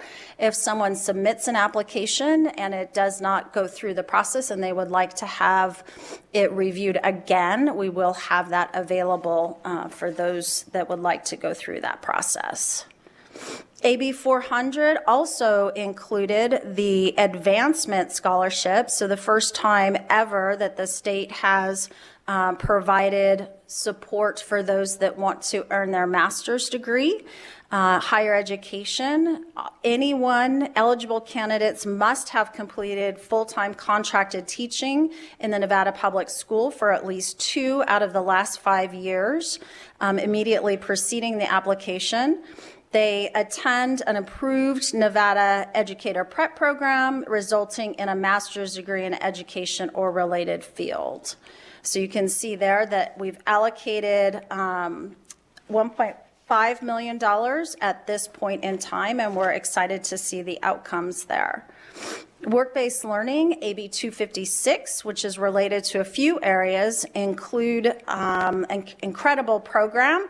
Again, back to the listening tour to the left, the bottom left of this picture, we have a teacher that actually did mechanics within NASCAR. So he is the automotive educator in White Pine and in Ely, and actually has experience, and now these students are receiving the support, the training, the knowledge from this wonderful educator. I will also note too that we had the opportunity to visit the welding program there, where we met an amazing young lady who we thought was going into welding. That was her path. She was going to go become a welder. As we were having the conversation, she said, "Oh no, I don't want to be a welder. I want to be a nurse." But she lives on a ranch. Her family owns land. And so she wanted to have those experiences. She's had those experiences mending fences. And she also, because the students did not have a welding teacher for a period of time, she, if you will, co-taught, led the class with the skills that she had picked up on her own with her peers. This is a very exciting time to see how our students progress through our CTE courses and attain those skills. The Teacher Academy College Pathway Program, Assembly Bill 428, a lot of great work happening here. We know that the Clark County School District is required and must offer the pathway program to all of their schools that have more than 250 students in them, as well as other school districts may offer this course. And we have several school districts that are interested and leaning in on this work, which we're really excited about. If our students, as they're in elementary, middle, and high school, if they see themselves on a pathway to become an educator here in Nevada, we know that if they live here, they'll stay here, they'll most likely teach within 10 miles of where they grew up, and return back home to be with their family and their colleagues in a community and within our great state. So we're working. Goen leads this work. As you know, they just got a new director, and so we've been working with him. We're also working with the chancellor and the Department of Education to make sure that this bill moves forward. The Teacher Academy College Pathway Program is one piece of this body of work. The bill asks that there are 3 pathways that are developed, and so we'll continue to work with the school districts and Goen and higher education to move this forward. Senate Bill 442, the Interstate Teacher Mobility Compact. You heard we were one of the first 10 states. And so what that means that I didn't hear earlier is that we are actually a voting member and that we are going to help shape the work moving forward. And so Jeff Brisky, our director, attended just a week and a half ago the very first meeting of the group. And so he will be shaping, what are the dues that may be required of states? What are the requirements that you want to see? So Nevada has a seat at the table in moving that work forward. Senate Bill 425 had its first meeting this last month. It requires the Commission on Innovation and Excellence is charged to develop a statewide vision and create an implementation plan that will move Nevada's education system and prepare our young people for a future that we have yet to imagine. And so when you think about that work that is going to transpire, we're really excited. We're working. We did put out a request for proposal. NCEE, which is the National Center on Education and the Economy, was awarded that bid. So they're working alongside this group. I know Senator Dondero Loop will be joining shortly. She is on that committee as well as others. During their first meeting, they selected Tina Quigley, who is the president of LVGEA. So this is really bringing together workforce, the education, all of our partners across the entire state of Nevada to envision the next version of education. And that leads right into our final slides, which I'm really excited, the Portrait of a Learner work. We know that our education system is not and was not at where we all expected it to be prior to the pandemic.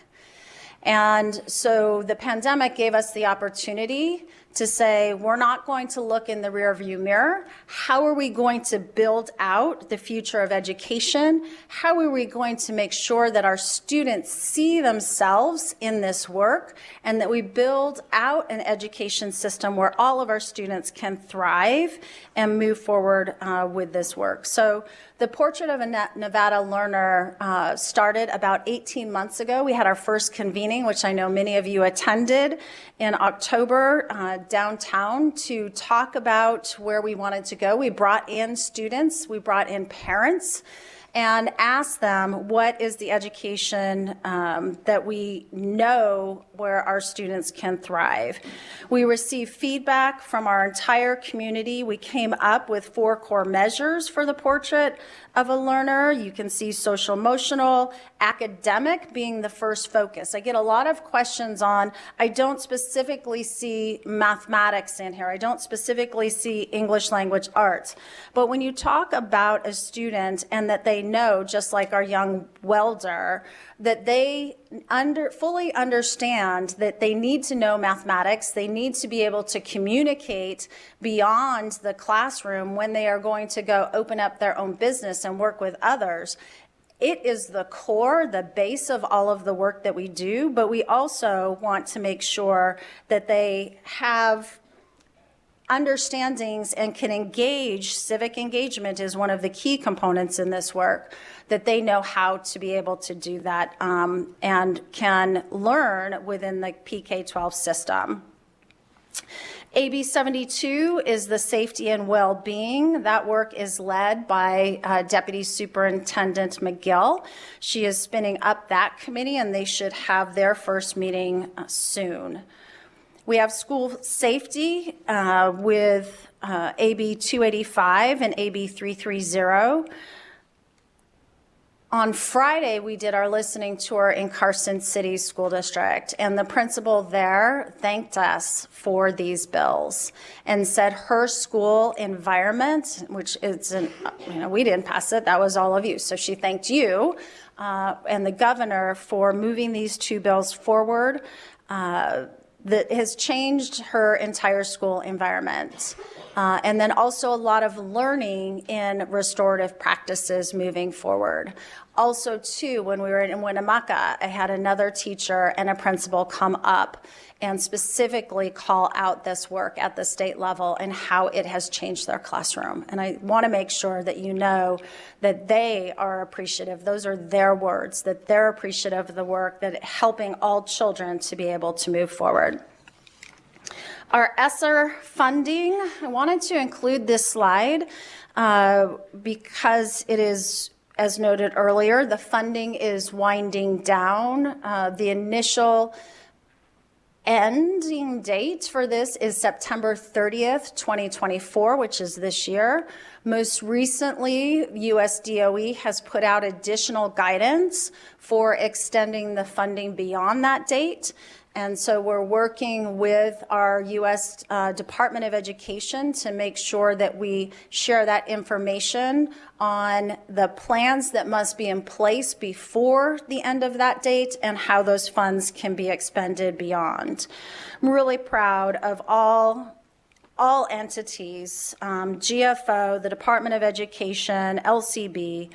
On my slide here, I'm going to have to look over because I can't see it that far, but we have 99.6% of the funds out of ESSER 1 that have been expended, so less than 1% left. Our job is to drill that down to 0, that none of those funds get reverted back to the federal government. And so we're working with the school districts as well as the State Public Charter School Authority to do just that. I will call out, because some people are asking, why did you include things that are red on there? And as you know, I believe in transparency. So EANS 1 and EANS 2, those were the federal dollars that were made available to our private schools. Our private schools have never, we as a Department of Education have never provided funds passed through from the federal government to private schools, and private schools have never had the opportunity to participate in federal requirement reporting. And so everybody was in a learning mode of, how you report the expenditures to the federal government for the private schools. We have spent a lot of time actually visiting the private schools and getting those dollars out of the door, and they are doing just that. But it took a little bit of time because everybody was in a learning phase to do exactly that. The next 2 pages you can read at your leisure. We are very proud as a department that we continue to be competitive in attaining federal dollars. So over tens of millions of dollars we compete for. We write grants. Our teams are awarded those funds, which then move out to the classroom. We were asked to list a few challenges, and our State Department of Education is one of the smallest across the United States. And so we talk about ratios. The Nevada Department of Education serves 1 to 2,729 students. And then you have other departments of education, which I'll pick on Florida, is 1 to 1,136. So this was data our team pulled up over a year ago. But our small but mighty team serves a lot of students, and we'd like to be able to drop that ratio if ever possible. Also, like many other entities, challenge in recruiting, we were really excited that you allocated additional funds for state employees to receive a raise. We were very excited, but for the Department of Education, we now are competing with the 20% raise that school districts were given in similar positions. So we actually lost ground, even though we were able to gain more funding for our staff. Sure. This is President Ortiz from the State Board of Education. So I'd just like to add to that from the perspective of someone that receives services from the Department of Ed. We all do. Commission on School Funding, the State Board of Ed, Charter School Authority, we're all basically beholden to the Department of Ed for data, for information, for services. And as much as we would like them to be a proactive partner with our school districts, they're often so short-staffed that they're focused on checking all the boxes on all of the requirements that all of us accountability arms have. And so I would like to advocate heavily that we consider how we might be able to support the Department of Ed to have more staff to adequately serve the needs of the state, both from those of us that are accountability arms and asking for data and information to hold the system accountable, but also to do the innovative and strategic things that we all know we need in order to make the system successful. So I feel like so often they're so busy doing all of the developing grant proposals, actually writing grants, that there's even some that slip through the cracks that we don't get the chance to apply for. Or there's work that we could be doing to be more strategic about the work that we're doing that falls to the wayside because they're checking the box on, oh, we have to get this report to someone, or we have to do that presentation. And so I just want to make sure that we're thinking about that going forward. Thank you. Thank you, President Ortiz. For the record, State Superintendent Joan Ebert, I think she hit right on the next bullet, is the competing priorities and how we allocate our resources. Most of you know that I was honored to serve as the Chief Technology Officer for the Clark County School District many years ago. And when I look at the Department of Education, our internal systems need to be modernized. So during the next legislative session, we will be coming to all of you to ask for additional funds to modify all of our data systems. If you read the Nevada Indy yesterday, you saw that they used some of our data, but they also, too, had to collect it from different sources. And so how do we make sure we modernize the tools that we use so that we can provide you with up-to-date information? And so that leads to the last part. And then, of course, I had to end two things with the great quote from Margaret Mead: "Never doubt that a small group of thoughtful, committed citizens can change the world. Indeed, it's the only thing that ever has." And then the last picture is our one-room schoolhouse in Elko County School District, which houses 9 children in grades K through 8. Thank you very much. That is our end of our presentation, and I'm ready to answer any questions that you may have. Thank you very much for your presentation. And we do have a few questions, not surprising. I will start with Assemblyman De Silva. Thank you, Madam Chair. And thank you, Superintendent, Madam President, for your excellent presentation this morning. I'm very excited about the teacher pipeline plan. You know, I serve as a teacher. I want to give shout outs to exquisite educators like Rachel Rutan, who've been doing great work in North and East Las Vegas, and serving my constituents and these young folks who want to become teachers. My question is really two parts. So one, what's been like the bird's eye sort of perspective from NDE when it comes to implementing the work that was to be accomplished with Assembly Bill 428? And also, what are some of the challenges that you've seen, and how can we help as we go on, making sure that the bill and the work is done properly in the upcoming session? Thank you. Please. Thank you.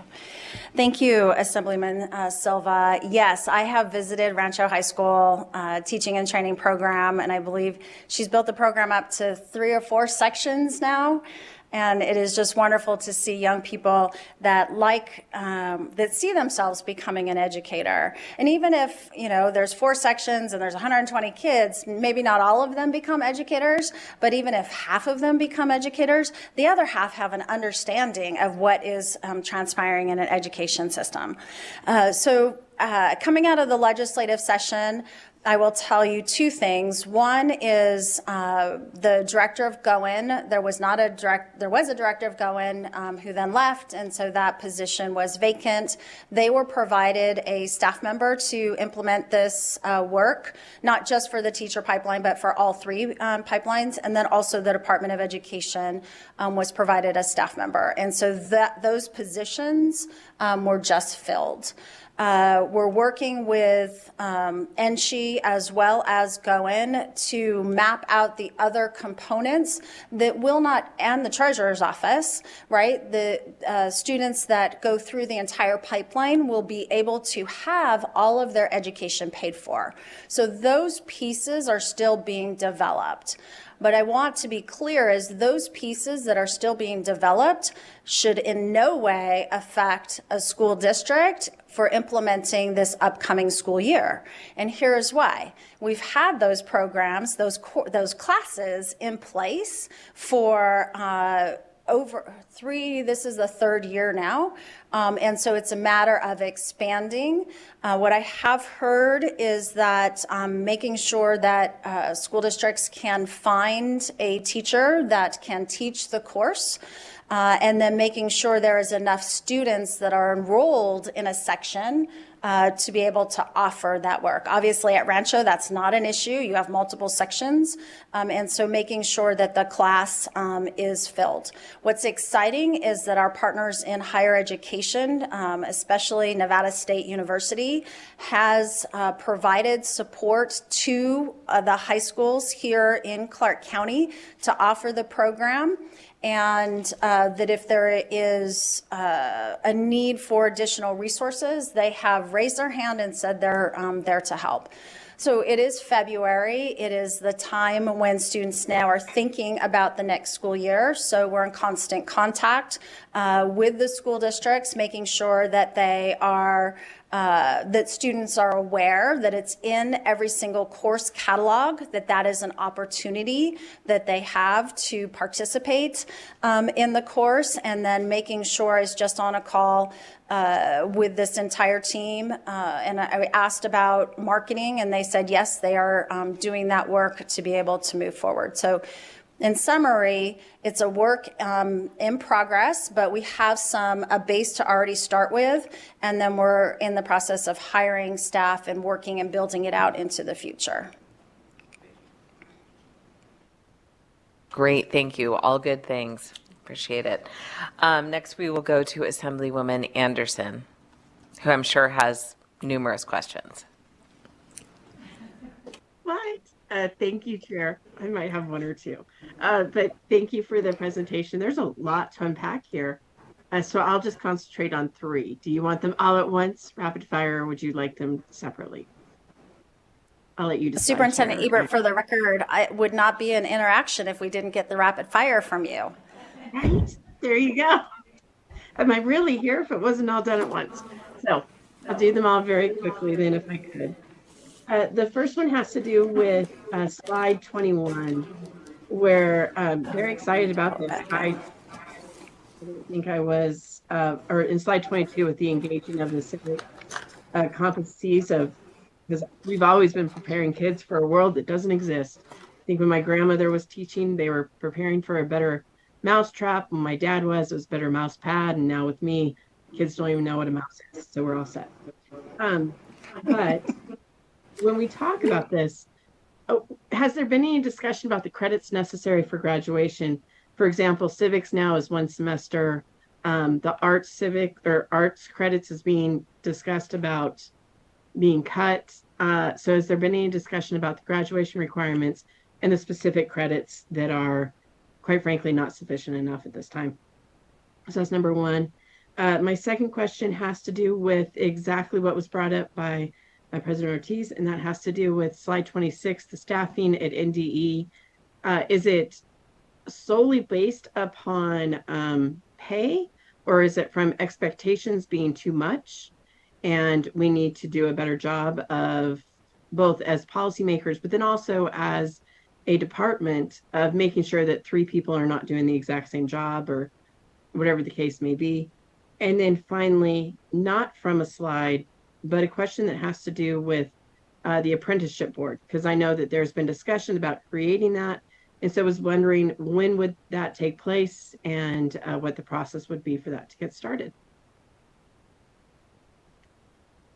And I've got another one too, if you really want it, but I can do that offline.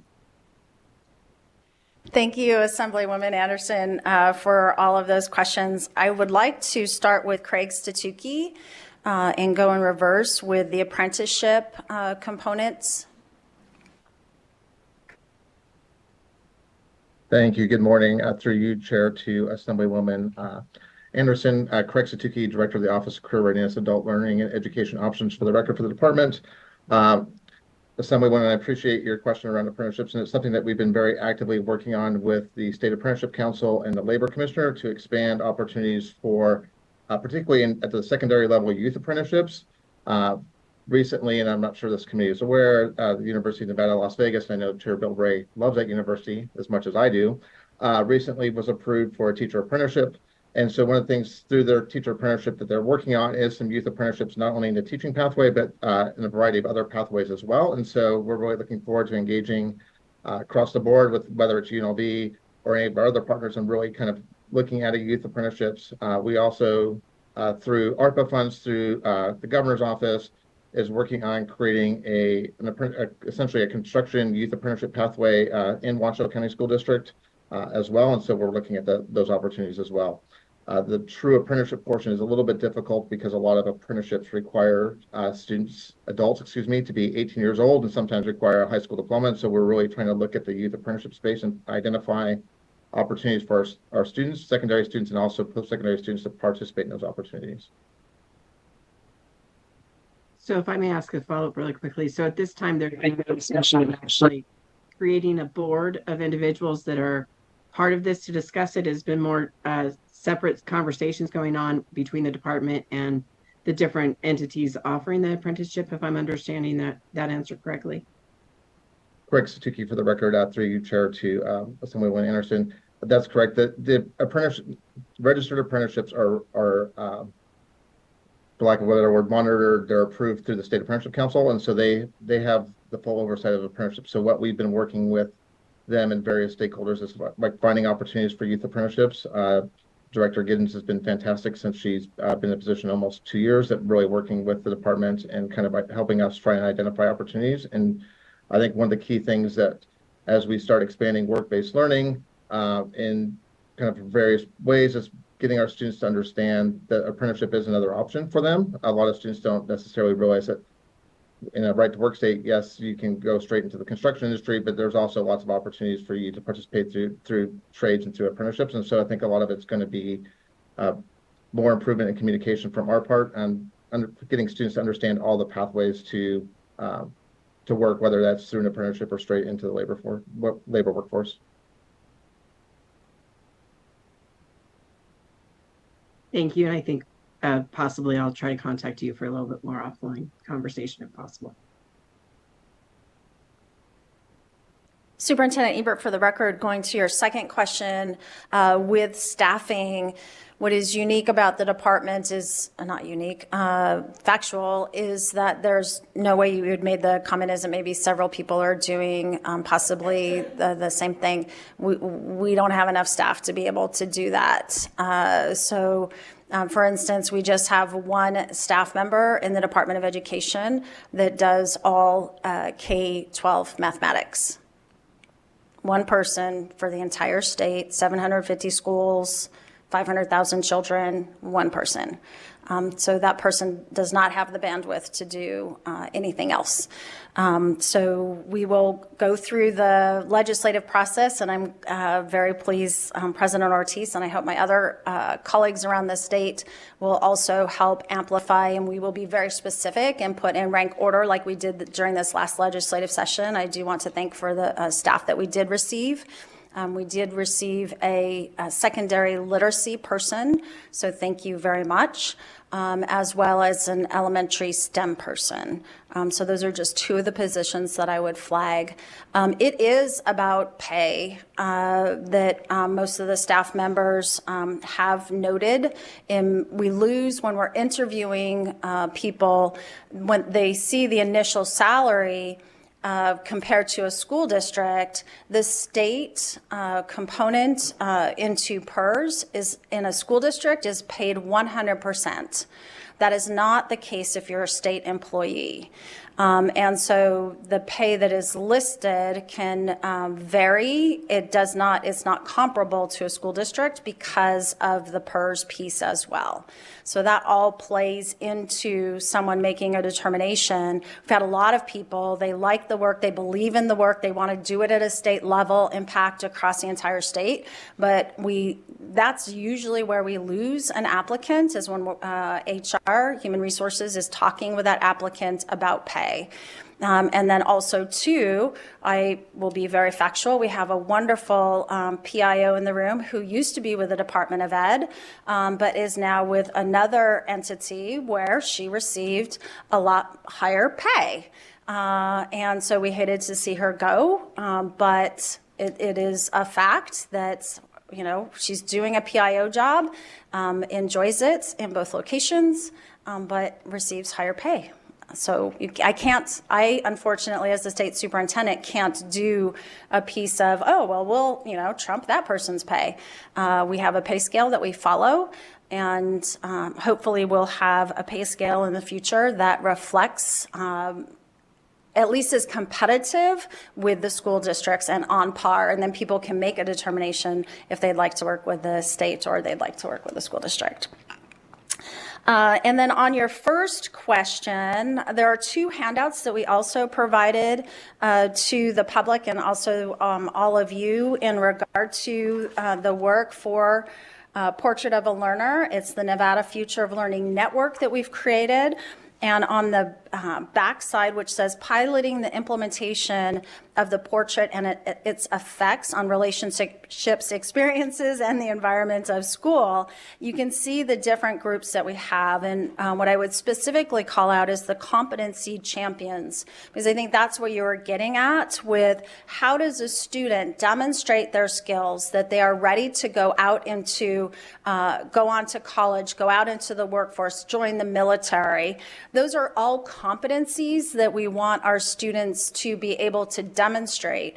And so we have 8 school districts that have teachers and schools that are working with our partners to develop what those competencies would look like.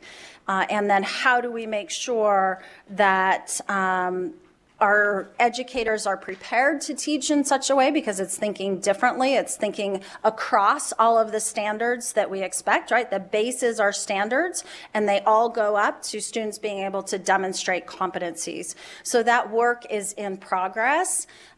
We did visit some other schools that have been or school districts that have been doing this work for about 5 years, and we're actually almost in the same place they are because we're standing on their shoulders. We're using the work that they've completed and moving forward. So those are the pieces and where we're at this moment in time. I hope that answers all of your questions. Oh. Yeah, please. Thank you so much for that thorough explanation. I guess I just don't remember seeing that sheet, so I'll look for it and try to find it more. So I'm just in closing, I would like to advocate for us all to take a look though at the credits necessary for graduation. Saturday we had We the People go Reno High School. They won it, and it was very clear from every single school that participated that civics education needs to be expanded, as does the arts education. So just want to put that out there for future discussion from your board, possibly. Thank you, Chair, for that much time. Chair Axelrod, through you to Assemblywoman Anderson. I'll introduce yourself. Oh, yep, sorry. President Ortiz from the State Board of Education. I'll add just a little bit more to that. So Assemblywoman Anderson, we're thinking through those things pretty extensively. One of the things that's come up in discussions with these competency champions and in our discussions about the portrait is the opportunity to start thinking about micro-credentials for kids. And so how we could give them credentials that show that they've mastered a specific content that can be stackable and equal to college or high school credits and potentially college credits, so that we're giving them the skill set that they need to be successful in life, but in a way that allows them to stack those credentials more usefully or more valuable than a high school credit per se. So the next phase of the work, once we've established what those competencies are, then we have to evaluate the policy associated with that and say, okay, where do we need to change policy? Is it changing our high school graduation requirements? Is it changing how we do accountability or assessment, right? To make sure that all of that is aligned and is going to allow for the successful implementation of the portrait over time.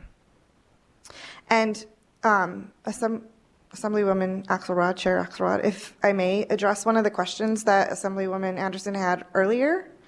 Assemblywoman Anderson, you asked about trends in capital investment for school buildings across the country. So that's something I've been following pretty closely with my work hat on. So I do consulting as a day job.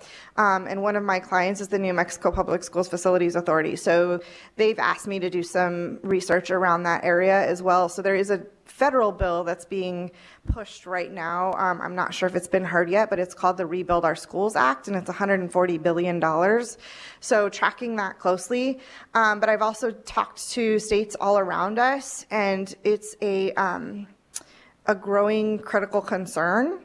There's states around us that have upwards of $10 billion in deferred maintenance in their school buildings.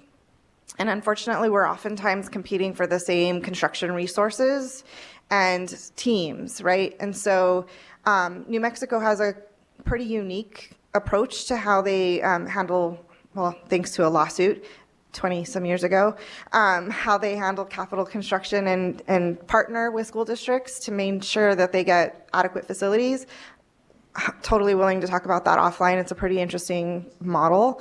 But I think that there's definitely an appetite and a need to be talking about that here in Nevada. We have multiple aging facilities, and the most recent number I could find for Clark County School District was $6 billion in deferred maintenance. And so we're probably way above that at this point, and that's just one school district in the state. Thank you so much. Thank you, Chair.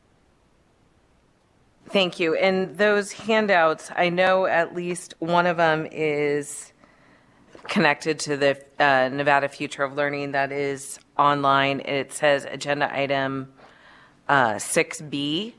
I'm not sure that the other one is online. I'm not seeing it, but we'll make sure we get it, the members are get it up there. We'll make sure we get it up there. So thank you very much. Chair Axelrod, they're also all available on the website, nevadafutureoflearning.org. Yeah, I clicked on that, but I'm only seeing because we have a link that's specifically, but thank you. Okay, perfect. I did have it looks like we have another question from, I'm guessing, Assemblywoman Hanson. And read your full text, but I'm guessing it's a question. Please go ahead. Thank you. Appreciate it.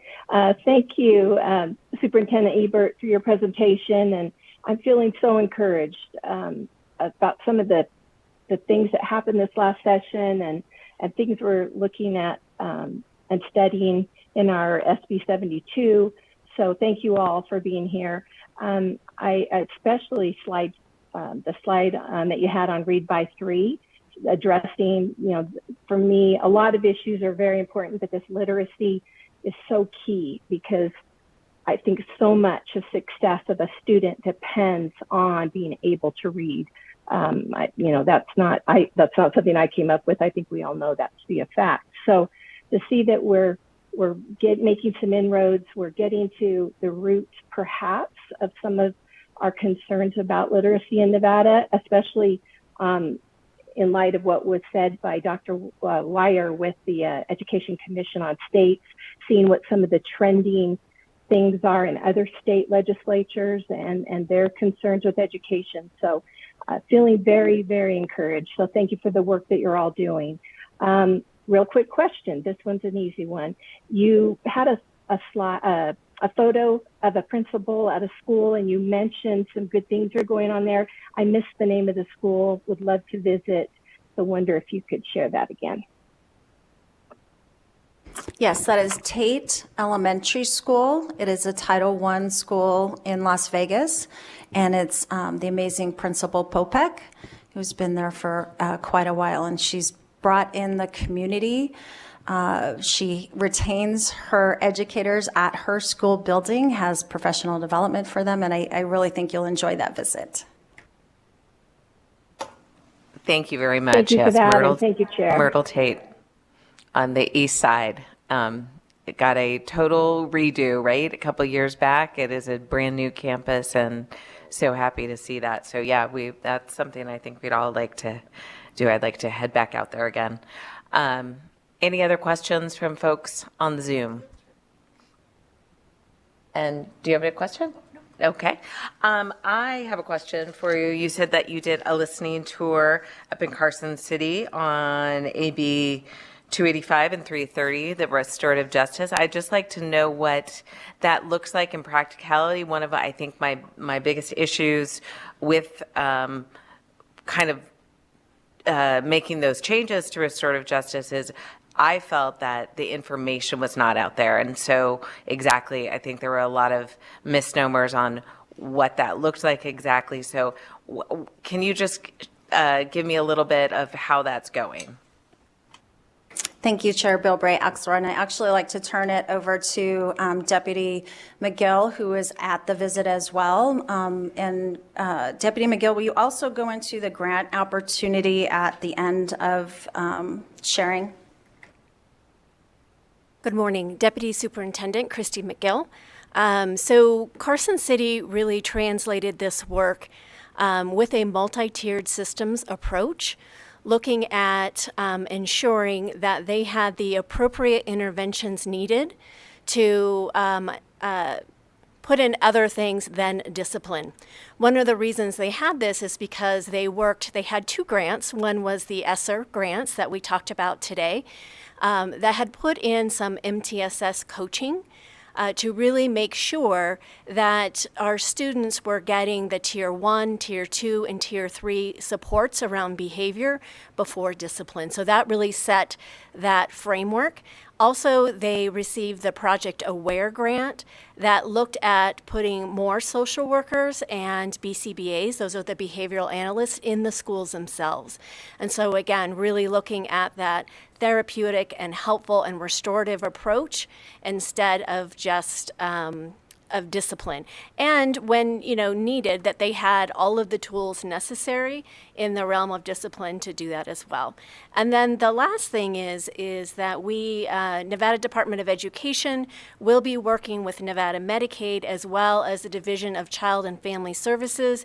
There's several grants coming out where we're looking at this in a shared approach. So, that the schools don't feel like they're out there on their own, that we can get social workers, get BCBAs, also get some of our practitioners into the schools to really support them in this. And those two grants are the System of Care grant that is, I think, due in a week, and then also the new Medicaid in Schools money grant as well. Great, thank you. And so is that toolbox that we're basically, is that going around statewide? Or are we seeing this, is this unique in Carson City, or is this really being implemented statewide? Deputy Superintendent Christy McGill for the record. It is being implemented school by school. The good news is that the multi-tiered systems of support paired with those interventions does make a significant difference in discipline.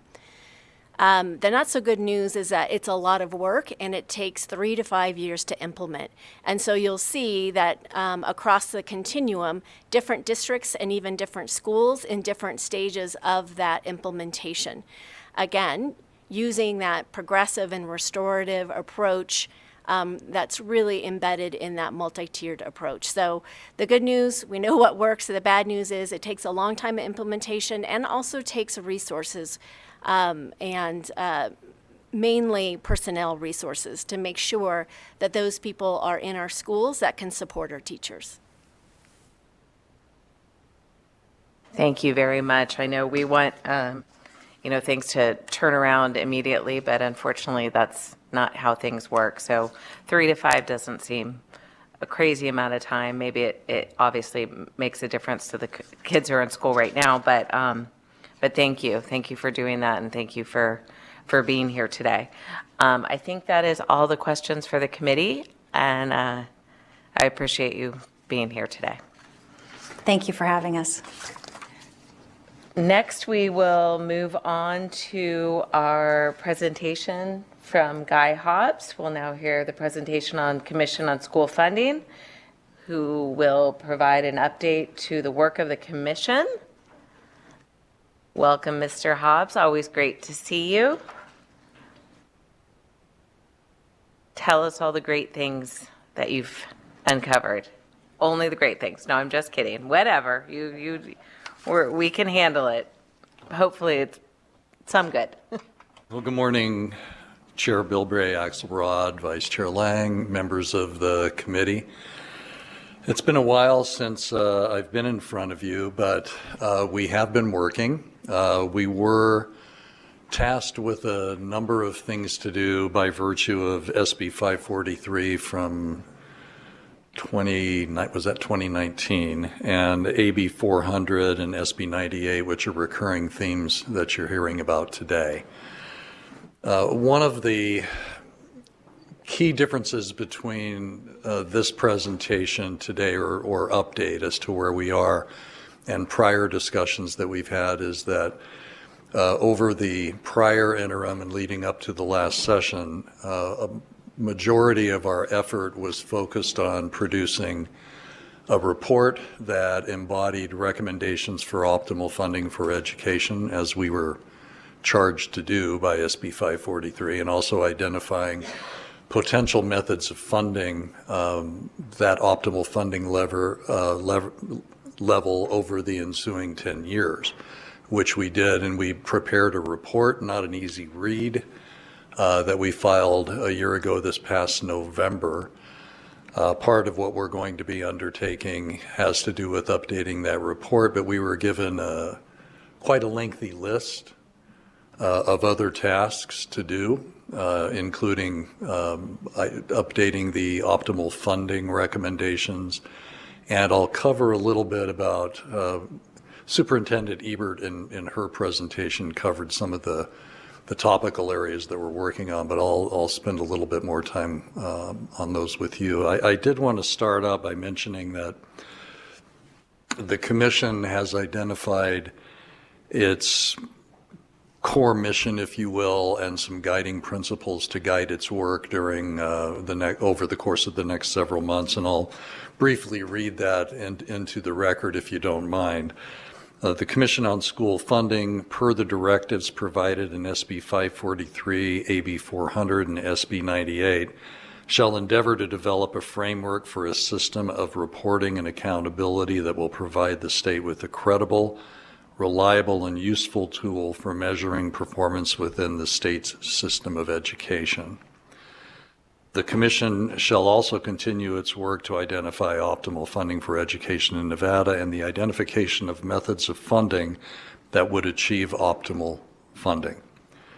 The system of reporting and measurement of the effectiveness of investments in education must become the accepted standard by which future funding decisions are made. And that's the mission statement, if you will, of the Commission on School Funding heading into the next several months of work. The guiding principles, any system, and again this refers to system of reporting and accountability, but any system that measures performance must be credible and meaningful and based on data from reliable and consistent sources and reflect what is actually happening in our schools.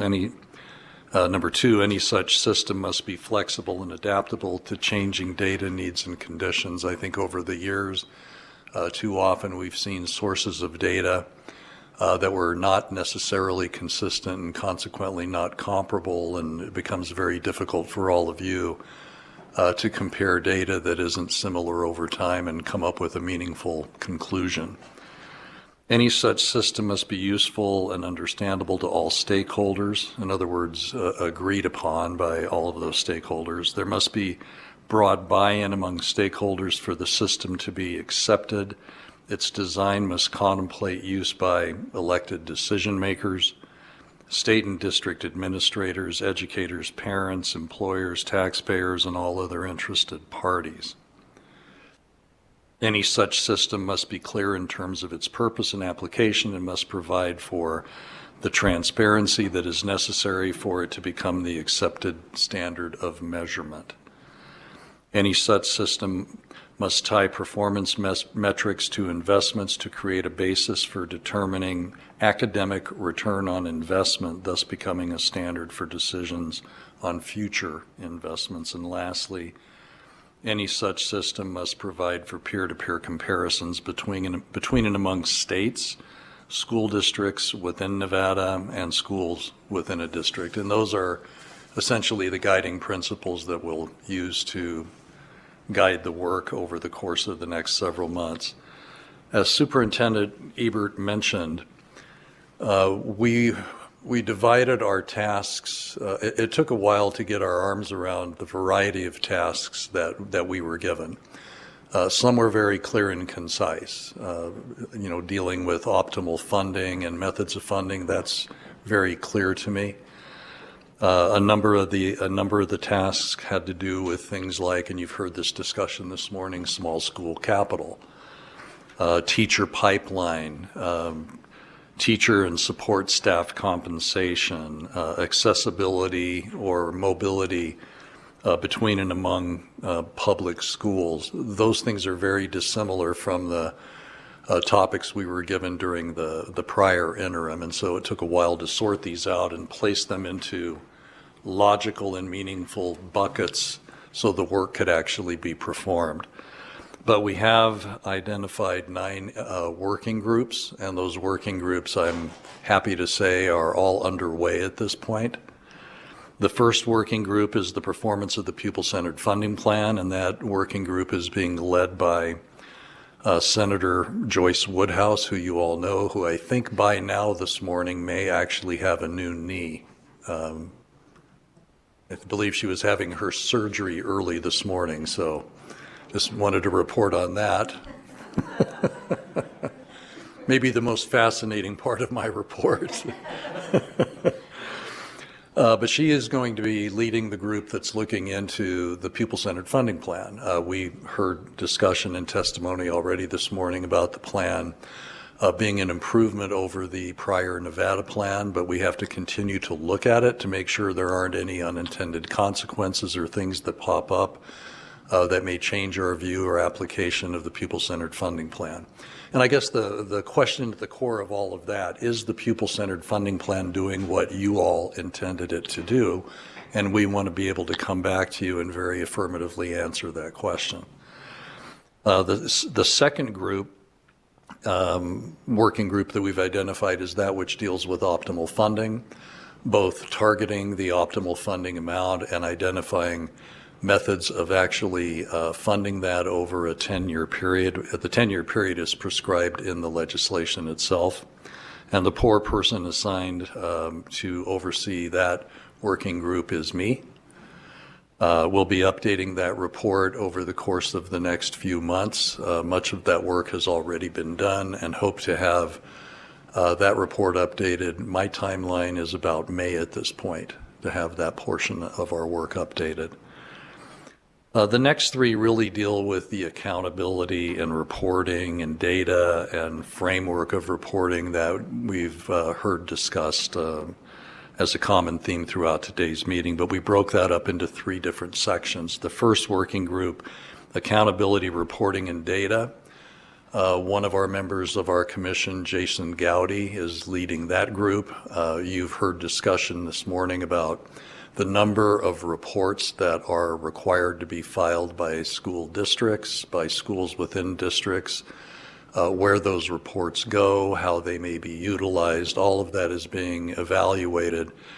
It's fortunate that some of the folks who will be working on that working group also happen to be administrative officers within school districts, so they're quite familiar with the preparation of these reports.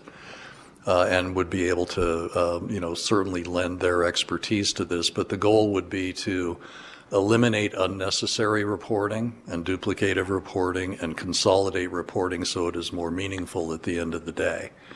That's an essential element for all of the accountability and measurements of return on investment, because we need the correct data and we need it in good form.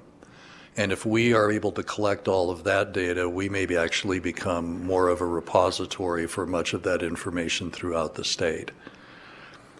We all, part and parcel with the whole reporting mechanism would be identifying a new reporting framework. That is another one of our working groups being headed by Paul Johnson, who is the Chief Financial Officer out of White Pine County School District. The new reporting framework will identify the way that this new data that's being collected, some of which is not necessarily new data, but recomposed data, how that will be presented for review and analysis and viewing by folks like you and LCB and others. And I think the final step is in identifying all of the data, sorting the data out for presentation, is what do you do with the data once you have it? There's naturally an inferential element that follows the accumulation of data. In other words, what does all of that mean? What does it tell us? That to me is an incredibly important element of this, and we have a separate working group to identify that, and that's being headed by Dr. Nancy Bruni, who is also a member of our State Commission on School Funding. And then we had some of the other items that I mentioned to you earlier that aren't necessarily directly focused on accountability and reporting and return on investment, but were nonetheless assigned to the Commission on School Funding. One of them is accessibility within public schools. Jim McIntosh, who's the Chief Financial Officer at the City of Henderson and a member of our commission, is leading that working group to provide that information and any recommendations that come out of that work. Small school capital. Again, you've had discussions about that this morning. I could spend literally hours, which I will not do, talking about a lot of the barriers that exist that keep some of the smaller school districts from being able to fund some of the capital needs that they have. Most of those have to do with tax law throughout the state. And I will be leading that working group as well. We did have a bill drafted prior to the last session. I'm not quite sure where that bill necessarily went. I know it didn't go all the way through. And hopefully we'll be able to build off of what we recommended the last go around and take into account some of the things like President Ortiz was talking about with respect to some of the data that they may be collecting and hopefully bring a better solution back.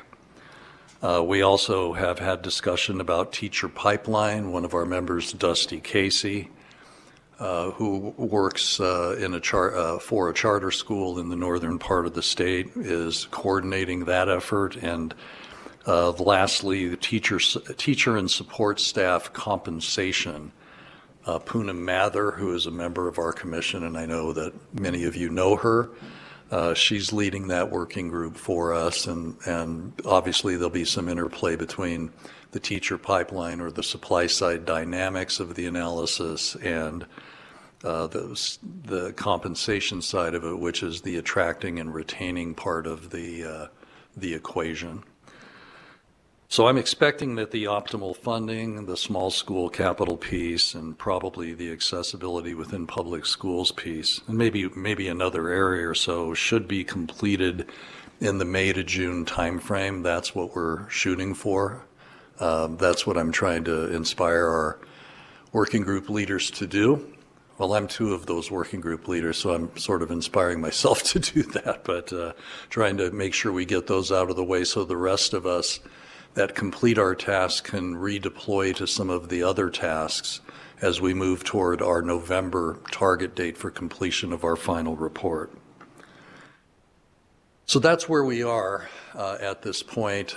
We also wish to express our appreciation to all of you for this time providing us with some support in the area of subject matter experts and the ability to fund some of the technical resources that we need in each one of these areas. And we've been working through with NDE's help, navigating state procurement and getting those contracts put into place so they can complement the work that members of our staff are doing. And just as a final note, it's been an exceptional experience for me over the last 3 years. My background is generally in state and local government finance and taxation and other glamorous areas like that.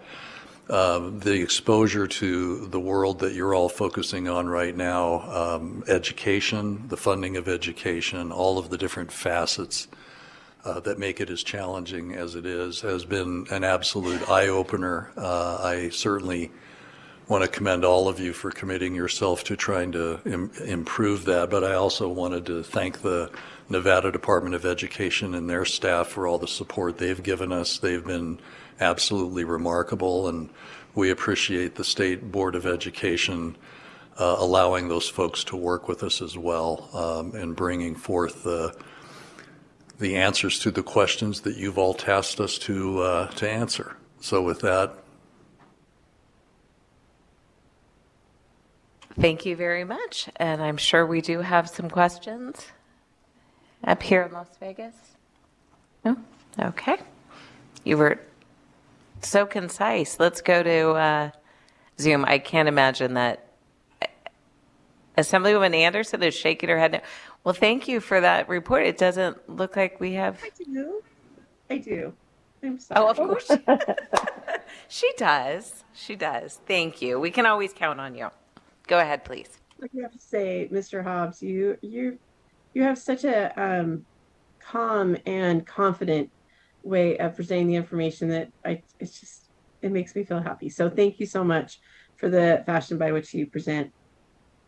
Kind of combining the two questions from, or the two presentations that we just had, are you experiencing also issues with getting information in a timely fashion from the Department of Ed based upon the staffing mechanisms or the lack of staffing?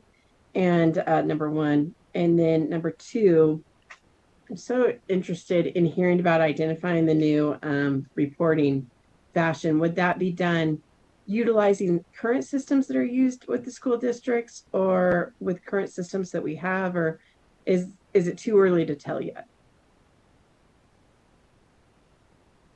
Thank you for those questions. I only got two, so they should be easier for me to remember both of those questions.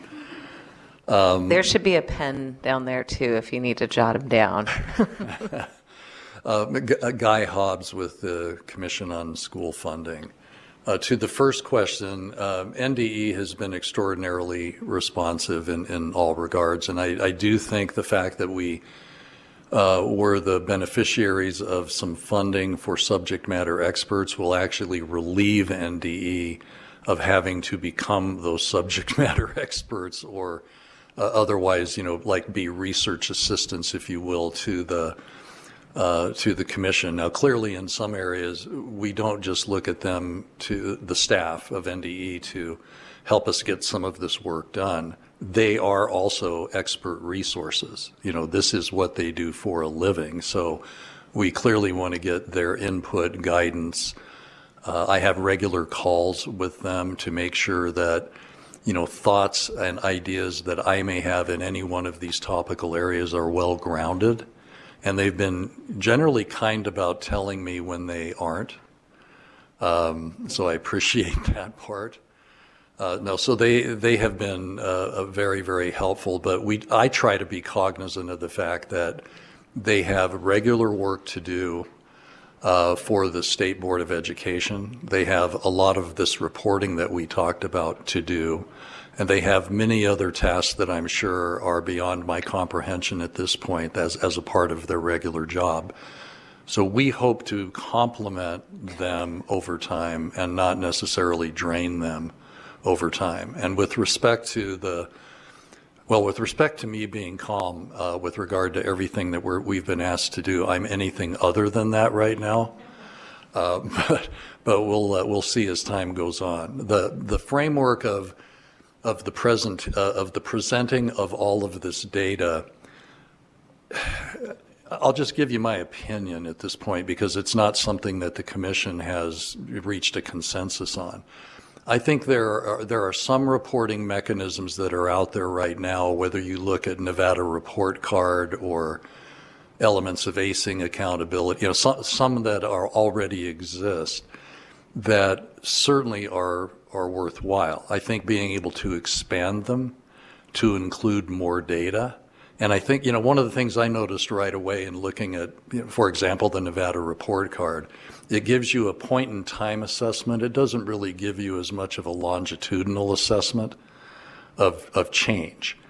And I think that's very important to have. And I think it's important to have over a wider array of metrics than those that are being used at this point. Now, that's, again, just my opinion as somebody who works in and around numbers, all the time. I think that would be very helpful, but we certainly want to reach some consensus about the presentability. But I think, and I think most importantly, it's you all that I'm talking to right now, you that make the decisions about these things, that it really needs to be presentable too.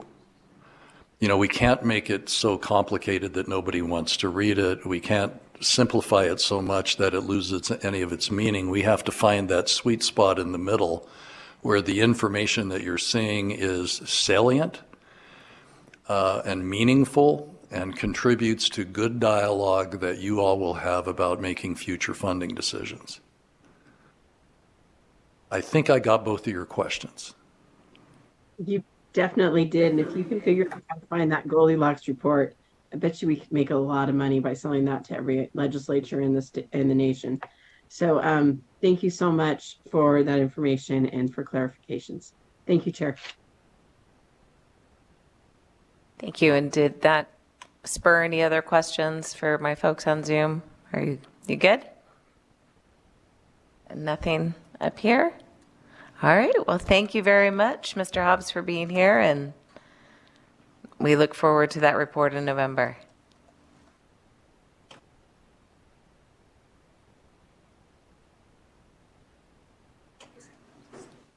So I'm thinking it is about 10 till 12. So are we good on taking a quick lunch break and then we'll have the rest of the agenda in half an hour? Does that work with everyone?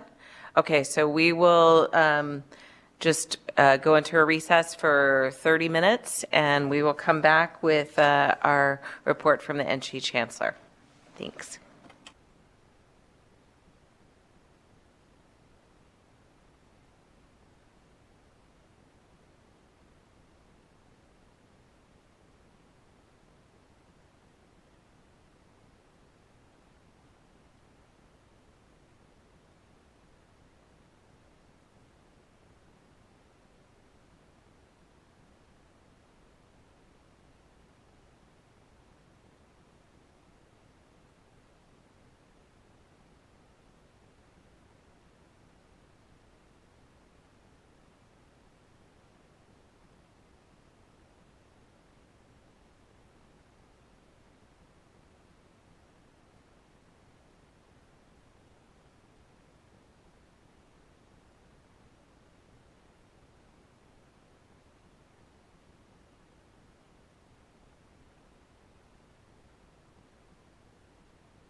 Okay, we are back.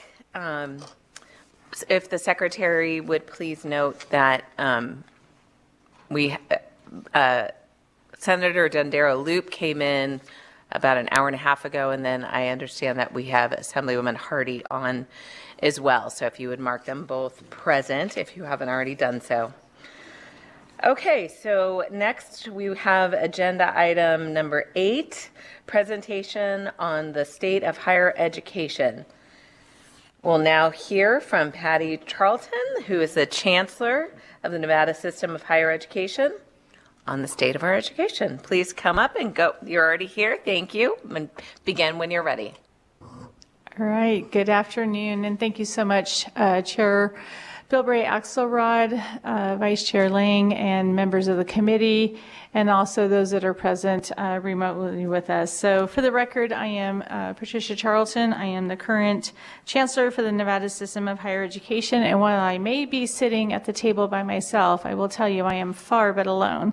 We have representatives from each of our institutions as well as the system that are available as we progress through this presentation, and should there be any questions. So I appreciate all of the representation from all of our institutions, presidents, government affairs personnel, and others.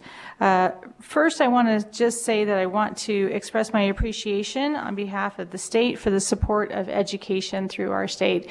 You heard from my colleague earlier today, Superintendent Ebert, and I'm really grateful for the partnership that we have in the Nevada System of Higher Education with our K-12 partners, and in particular, the K-12 environment and with all of our school districts across the state. I also would be remiss if I didn't just add that on behalf of the Board of Regents, we're grateful for all that the legislature has done for the Nevada System of Higher Education, and for all that we will continue to work on together. Before I begin my presentation today, I feel like it's important to address and recognize the tragic events of December 6th at UNLV. And so you heard earlier today in public comment about public safety. So that loss of life was very difficult for us, and we are very stellar focused on what we can do to support our campuses. We all have open campuses, and so this is throughout our southern Nevada, northern Nevada, and our rural communities. So each of our presidents are very committed, as well as our faculty, staff, and students, to engaging with you in partnership with the legislature and others as it pertains to safety. And so I want to thank you again, and I'm going to begin the presentation. And so I want to start with talking a little bit about where we are and who we are. So first, we are one system. We have worlds of opportunities. We have something for everyone, from our community colleges, from the workforce development space, to our universities, to our research component, as well as our professional schools. We go anywhere from providing dual and concurrent enrollment all the way to providing our medical professionals. Who we are, as you know, we've had some change of our board leadership consistent with their policies. Our new chair is Amy Carvalho, who is in Southern Nevada, and vice chair is Jeff Downs. Our regents, Joe Ariskatis, Susan Brager, Brian Brooks, Heather Brown, these are all on the slide. Want to ensure that you have all of our current makeup, as well as our amazing presidents of our universities, our state, not our state college anymore, but our DRI, as well as our community colleges. So our mission is focused, and so I am talking somewhat quickly because I understand I have 20 minutes and I have about 40 some slides. So I was told I have to kind of move this forward, because most important is that we have opportunity for questions as we move along. So our mission of the Nevada System of Higher Education is very focused on supporting the state, but not just that, but also our worldwide and global environment. So we are focused on, again, providing quality and consistent resources in our mission, acquiring and transmitting knowledge throughout our region, the nation, and the world. The system provides an educated and technically skilled citizenry for our public service, our economic growth, and the general welfare. We contribute to an educated and trained workforce for not just our industry and commerce, but we also facilitate the individual quest for personal fulfillment.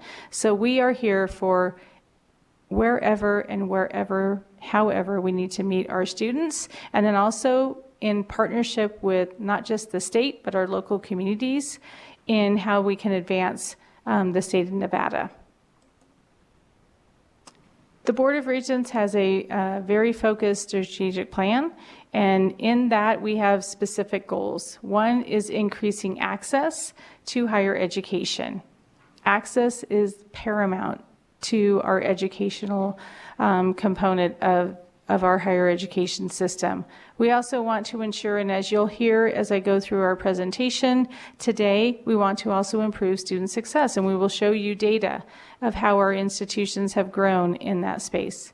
We want to close the institutional performance gaps, and this is mostly in transfer and graduation rates, and also meeting our workforce needs throughout Southern Nevada and Northern Nevada and our rural communities.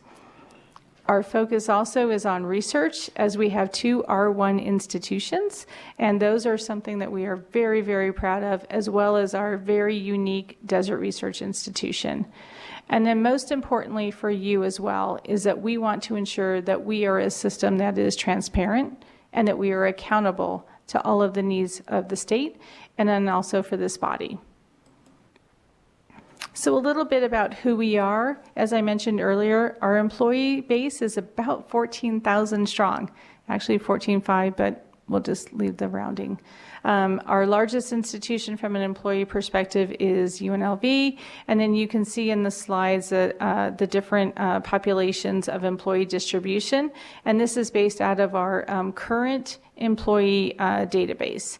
And so as you see that we have from UNLV, UNR, CSN, TMCC, and then you can kind of look at where we land as a system as a whole.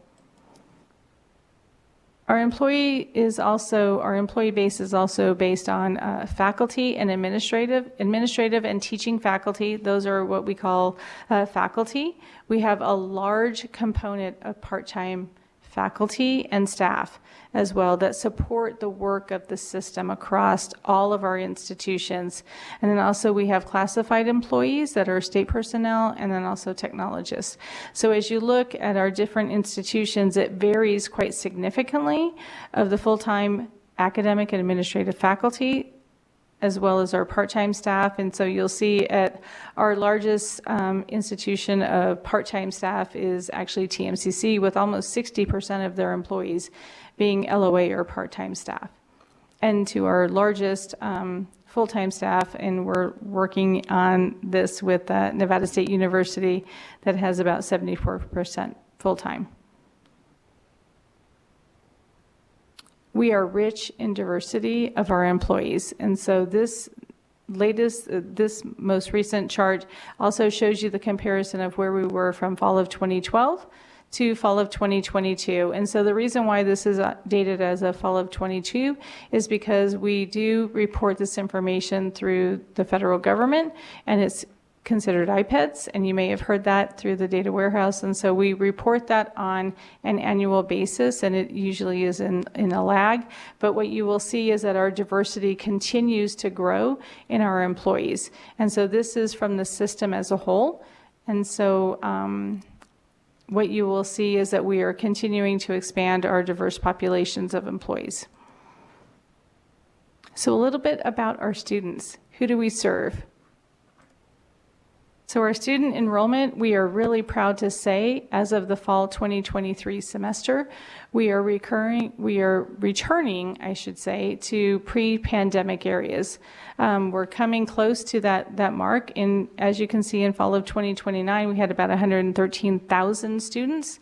In the fall of 2023, we're just barely under 108,000 students. And so we are continuing to rebound from that environment and engage more of a population. And so this data is also available on the Nevada System of Higher Education Data Warehouse. And so this information is readily available, and we can also dive into that by each of the institutions, which I'm going to do now. So from a headcount population, again, as I mentioned, we are just under 108,000 students. Our largest institution is actually and this is for credit population. This does not include our non-credit population and those that are taking other classes. And so UNLV is at just over 31,000 students, and CSN is just over 30,000 students. To our smallest, but also our most unique and rural college is GBC at 3,000 students. And so as you see, we have a wide range of size of our institutions. Our student enrollment still is very much differentiated by full-time and part-time students based on the different institution type. So as you'll note on this slide, our universities, primarily UNLV and UNR, see a much larger component of full-time student enrollment to part-time students. And then when you go into our Nevada State University as well as the community colleges, you'll see a much larger component of part-time students as compared to full-time. And so this is an important distinction about the services that each of our institutions offer and the population that they serve. Our student age group, I kind of like this slide as a former student, just to see that we're looking at that population that is 17 and younger. Obviously, that's our dual and concurrent enrollment students, to our traditional college-going rate age of 18 to 24, and then we have our 25 and older. So as you can see that there's a lot of returning adults that come back into our institutions and or those that are continuing. But we have a wide mix of students that we have throughout all of NCHE and each of our institutions, and it varies based on where they're at. An important distinction of our student population also is the race and ethnicity. As you know, NCHE is a majority serving system. And so as you'll note that we are predominantly serving a minority population. So 63% of our students across NCHE are of a historically minoritized student population. And so this is really important. And as you can see how we have changed and transitioned from 2012, that population has continued to grow, and we expect that to grow in the future. So when we look at our gender distribution of our student population, you'll see that we have primarily females that are attending our NCHE institutions, and it varies by institution, but you will see that well over 50% of our student population demographics is a female population. I'm going to move a little bit now into a conversation on our dual and concurrent high school students. So this has been a very focused partnership that we have done with our K-12 system. And you heard a little bit from Superintendent Ebert earlier today about some of the bills and the legislation that has been passed. This has been a very focused effort on behalf of each of our institutions to grow this population, because we know that what's most important for our state of Nevada is to increase our college-going rate and our college-going attainment. And so what you've seen is from 2014, 2015, all the way to 2022, 23, a significant development. And this is really attributed to the great work of each of our institutions. So we are just under, from the last calendar fiscal year 22-23, just under 15,000 students participating across our state in dual and concurrent enrollment. This is a huge opportunity for us as well as for our state as a whole.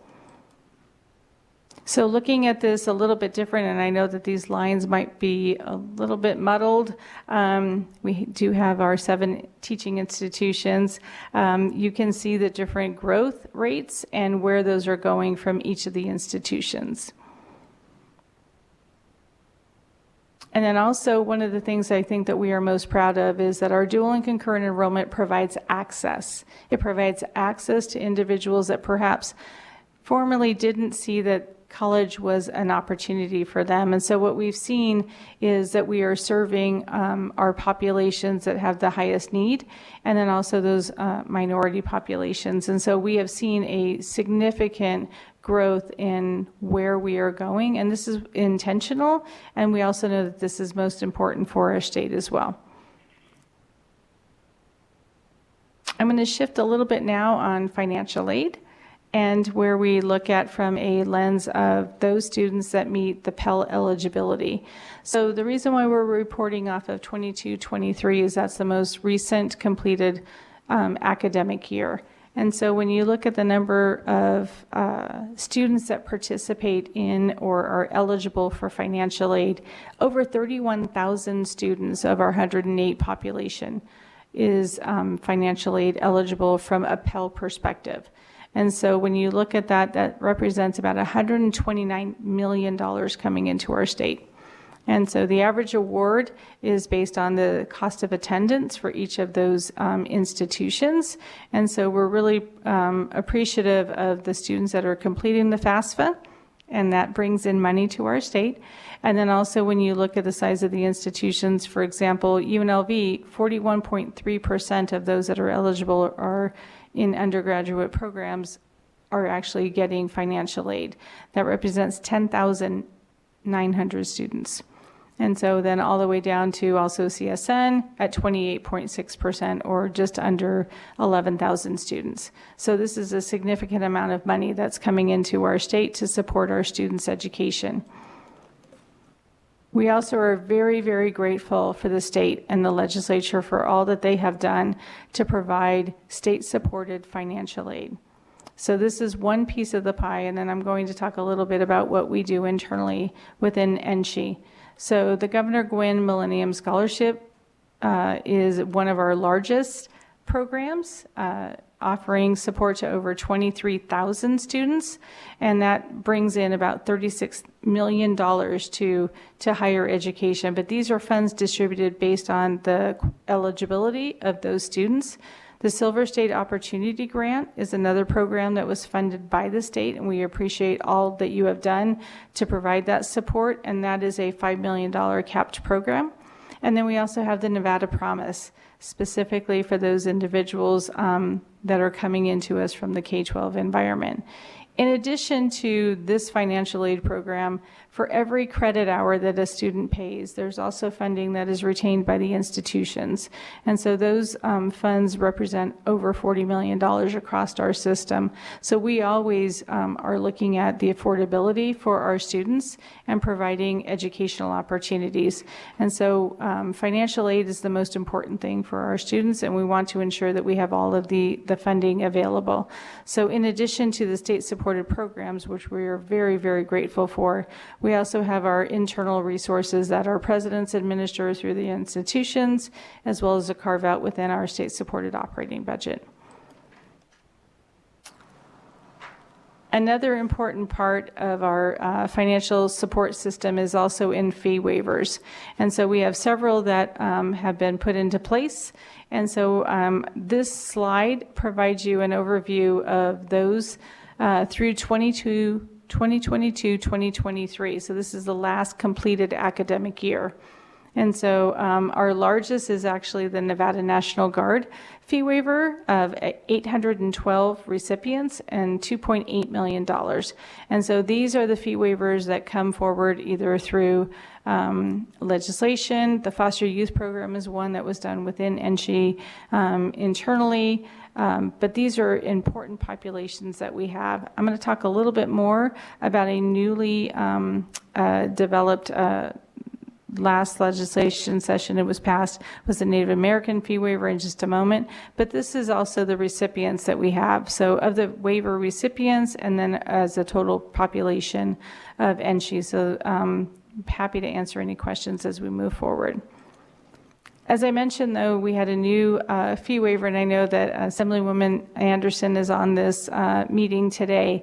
So this was a new fee waiver that was passed at the legislature in 2023.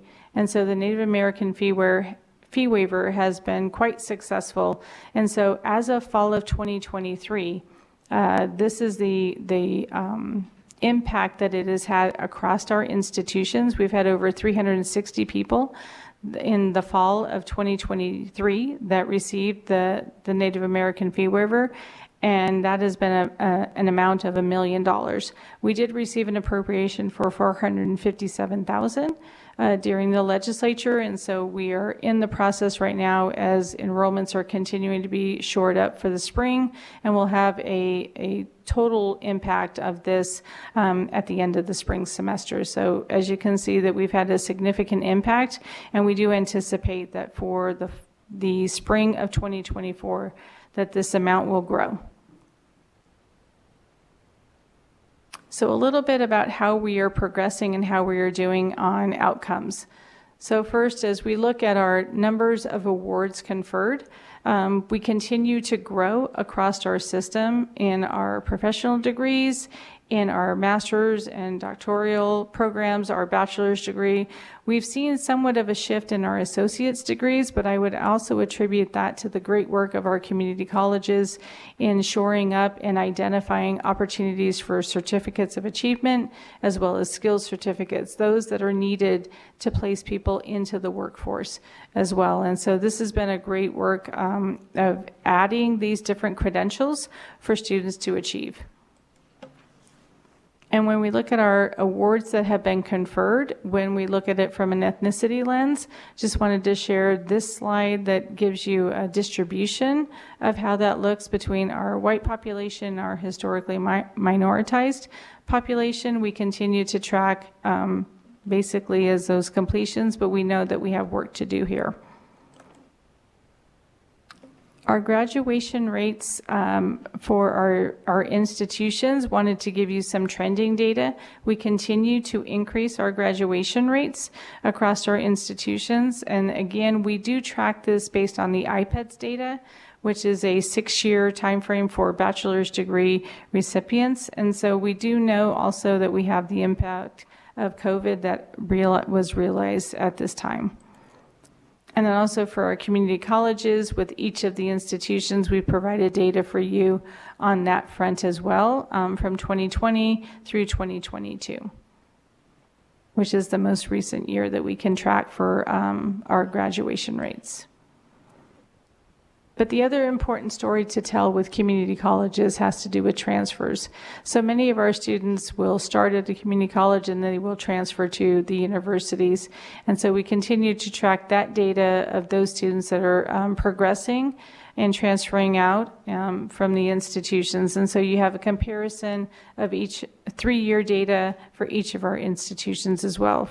And again, as I mentioned earlier, we have representatives from each of the institutions that can respond to any questions that you might have. So the other thing that we want to constantly mine and to track is where are our students going? When they graduate from high school in particular, how many are continuing to post-secondary education? How many are going into the workforce?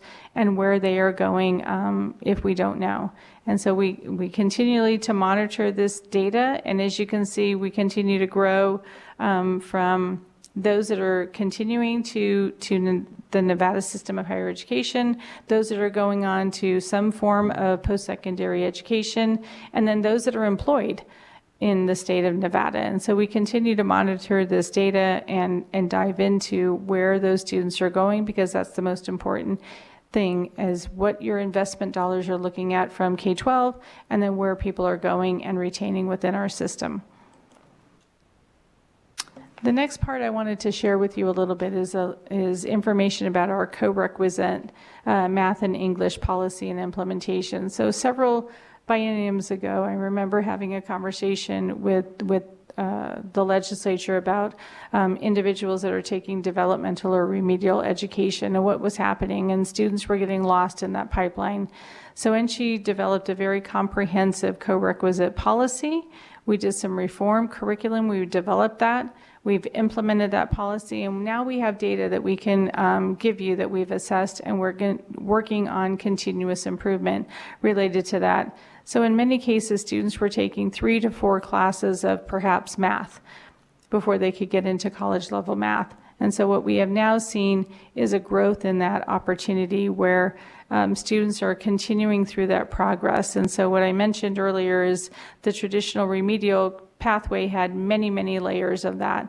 And so now what we have is a co-requisite support so students can take one class. It's a lot of credits, but it is proving to be successful. And I'm going to show you some data about that. So in the remedial math component, for example, in fall of 2015, and in English as well, these are the two main categories. What we saw in fall of 2015 was that 16% of our students were falling into that remedial pathway, and so now we're seeing completion of 34%. And the same on, 58% is completed. And in English, they were starting at 34% were in 2015, and now 58%. This is a huge advantage. This saves students money, and it also saves them time to progress in their programs. And we have individuals that can respond to any questions that you might have in that regard. And then also when we look at it from our different populations of where they were from our different ethnicities, huge success from where we were in 2015 to 2021. That was the last data year. So what we've seen is that our students are completing at a much higher level, specifically in math, and we know that math often can determine the course of your pathway and what you'll continue on for education purposes. And then the same with English in 2015 and also in 2021, continuing to make significant progress. So this is those students that are continuing and completing in those courses. We're still working on what we can do, not what we can do, but actually what we're going to see in the outcomes of graduation rates as compared. And so our Vice Chancellor for Academic and Student Affairs, Daniel Archer, can answer any questions related to that. So we want to thank you again for the work from the 2023 legislative session, where we had many, many bills that came out in support of higher education. The first is AB 37, which is the Behavioral Health Workforce Development Center. This has been stood up. This is the Behave Center housed out of UNLV, but providing statewide support. As I mentioned earlier, our Native American fee waiver. We also implemented policy changes on transcript access throughout our NSHE institutions, and so that has been put into place. We also have AB 245, which is a task force on power-based violence. This was a transition from and corrective language from the prior session, and we are in the process of completing and reporting out the survey as it relates to power-based violence that was mandated by the legislation. We also have AB 226, which is the deferred action and in-state tuition. We've implemented the policy changes that NSHE can do at this particular point in time, and so we're working through those implementations as we move forward. We had the Purple Heart fee waiver, and those policy changes have been changed. And then our institutions received $20 million. Thank you very much to the legislature for our nursing program expansion, which has made a significant difference for us. And so as we move forward, I have to say, and again, appreciation to Superintendent Ebert for her comments earlier today. We are working very closely together on all of the educational opportunities. I will tell you, and I've had conversations with several of you, public safety is a #1 priority for our institutions. We need our faculty, our staff, our students, and the community to feel safe when they're on our campuses. Our presidents are steadfast, dedicated to this process, and I've actually created a ad hoc committee, the Chancellor's Ad Hoc Committee on Public Safety, so you will be seeing recommendations coming forward as we move forward on this.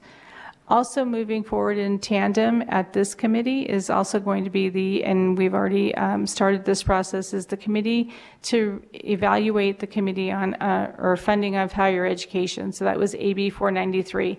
So the next meeting of that committee is actually on Monday, February the 12th, where that committee will be working forward. And thank you, Senator Don Daraloop, who is a participant on that committee, for your work.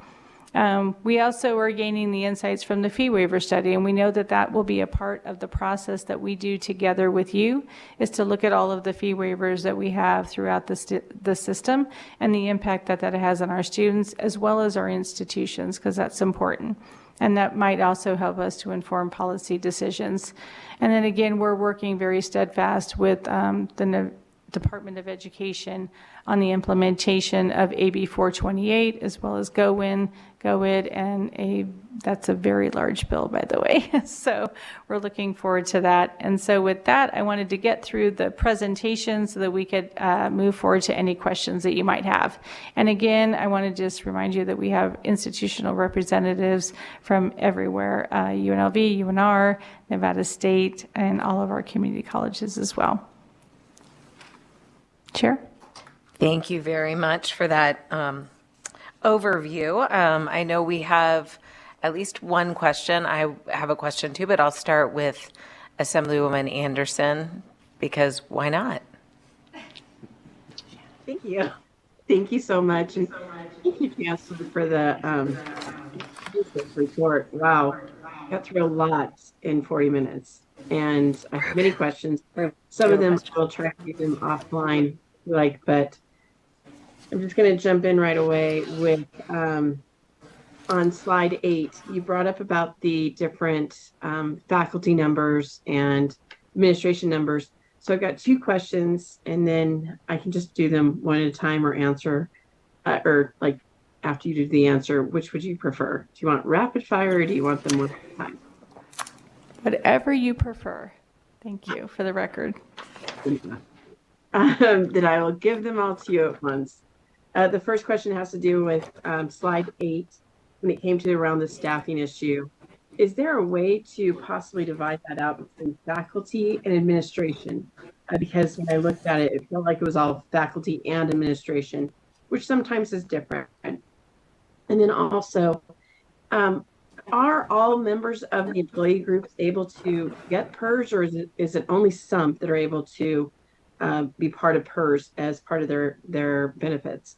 That's question number 1. Question number 2 has to do with, I forgot to write down the slide number, but it has to do with the student access fees and whether it's waivers or financial aid. And thank you so much for the shout out on the Native American tuition waiver. Aren't students able to use any of that money for the numerous fees beyond tuition costs, or is it only for tuition? And then my last question has to do with slides 11 and 12. And that has to do with, is there a way for us to get the FTE, or full-time equivalent of student enrollment, versus how it's being presented at this time? Because sometimes that might be different. And I think that's it. So no, thank you so much for the record, Patty Charlton, Chancellor of the Nevada System of Higher Education. Through you, Chair Bilbray Axelrod. Okay, thank you so much. So I will tell you that when it comes to the staffing distribution, it can be complicated to review that, but we can separate that. For example, we also have our letters of appointment faculty and staff, and so these are our paraprofessional employees. So what we would have to do is, it's not as easy as it might sound, where they may be doing teaching and performing other administrative duties. And so we have administrative faculty that include our academic and career advisors, our financial aid advisors, and a host of other administrative faculty that also support our academic programs. So we can certainly work to develop and provide you additional information on that. We also are working very collaboratively with our institutions to improve our faculty and staff data dashboards that are located on our NSHE websites. So I hope that helps to answer your question. You also asked about PERS and whether or not our employees are eligible for PERS. So our classified employees are a part of the state personnel process, and so those are PERS eligible employees, and actually they're all PERS employees for the most part. So if a professional employee came to the Nevada System of Higher Education from a former state public or other municipality, and they were already within the PERS system. Basically, the context is once PERS, always PERS.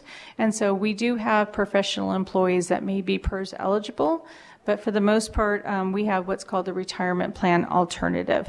And so for the bulk of our professional employees, they are not within the PERS environment unless they formerly worked for a different organization that was PERS required. So once you're in the PERS system, you maintain in that through your career. And so I hope that that helps.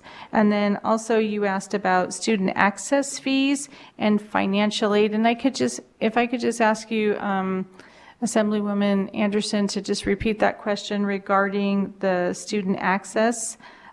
We do have student access that one comes from federal sources, and then we also have those that we administer directly within the Nevada system of higher education. And thank you for that clarification. In particular, I'm looking for the financial aid that is given from the state if they are able to utilize any of those funds for their additional fees. For example, I know that in the University of Nevada, Reno, there is the automatic healthcare fee, let's just say, or the automatic, I think there might be like something that the students voted on that, but it has something to do with like the gym fee, I want to say. Some of those other mandatory fees, are they able to utilize any of that financial aid in that way? Great. So I'd like to actually ask Jose Cuerga, who is with our financial aid. He works within the system and he is a financial aid expert. So Jose, could I ask you to answer that question for Assemblywoman Anderson, please? Happy to jump in. Jose Quiroga for the record, research analyst with NSHE. Madam Chair, to you and through you to Assemblywoman Anderson. That's a really good question. I will have to caveat it with anything financial aid related because it has so many regulations. It depends, but for the most part, yes. The state funds and fee waivers can be used for any of the mandatory fees, but there are specific rules that limit what those funds can be used to in certain situations. For example, let's start with a Millennium Scholarship can go to any fee, and if paired with other aid, would be above mandatory fees. It can even be a refund for the student to go towards their housing, to go toward other educational expenses that are directly with the institution, right? However, there are other aid like the Nevada Promise Scholarship that is limited to mandatory fees. That does include any of the other mandatory fees, not just registration, but it would not be refunded to the student. However, if a student is receiving additional scholarships, it can pair with one of those more limited financial aid sources to be a refund to the student for some of their educational expenses.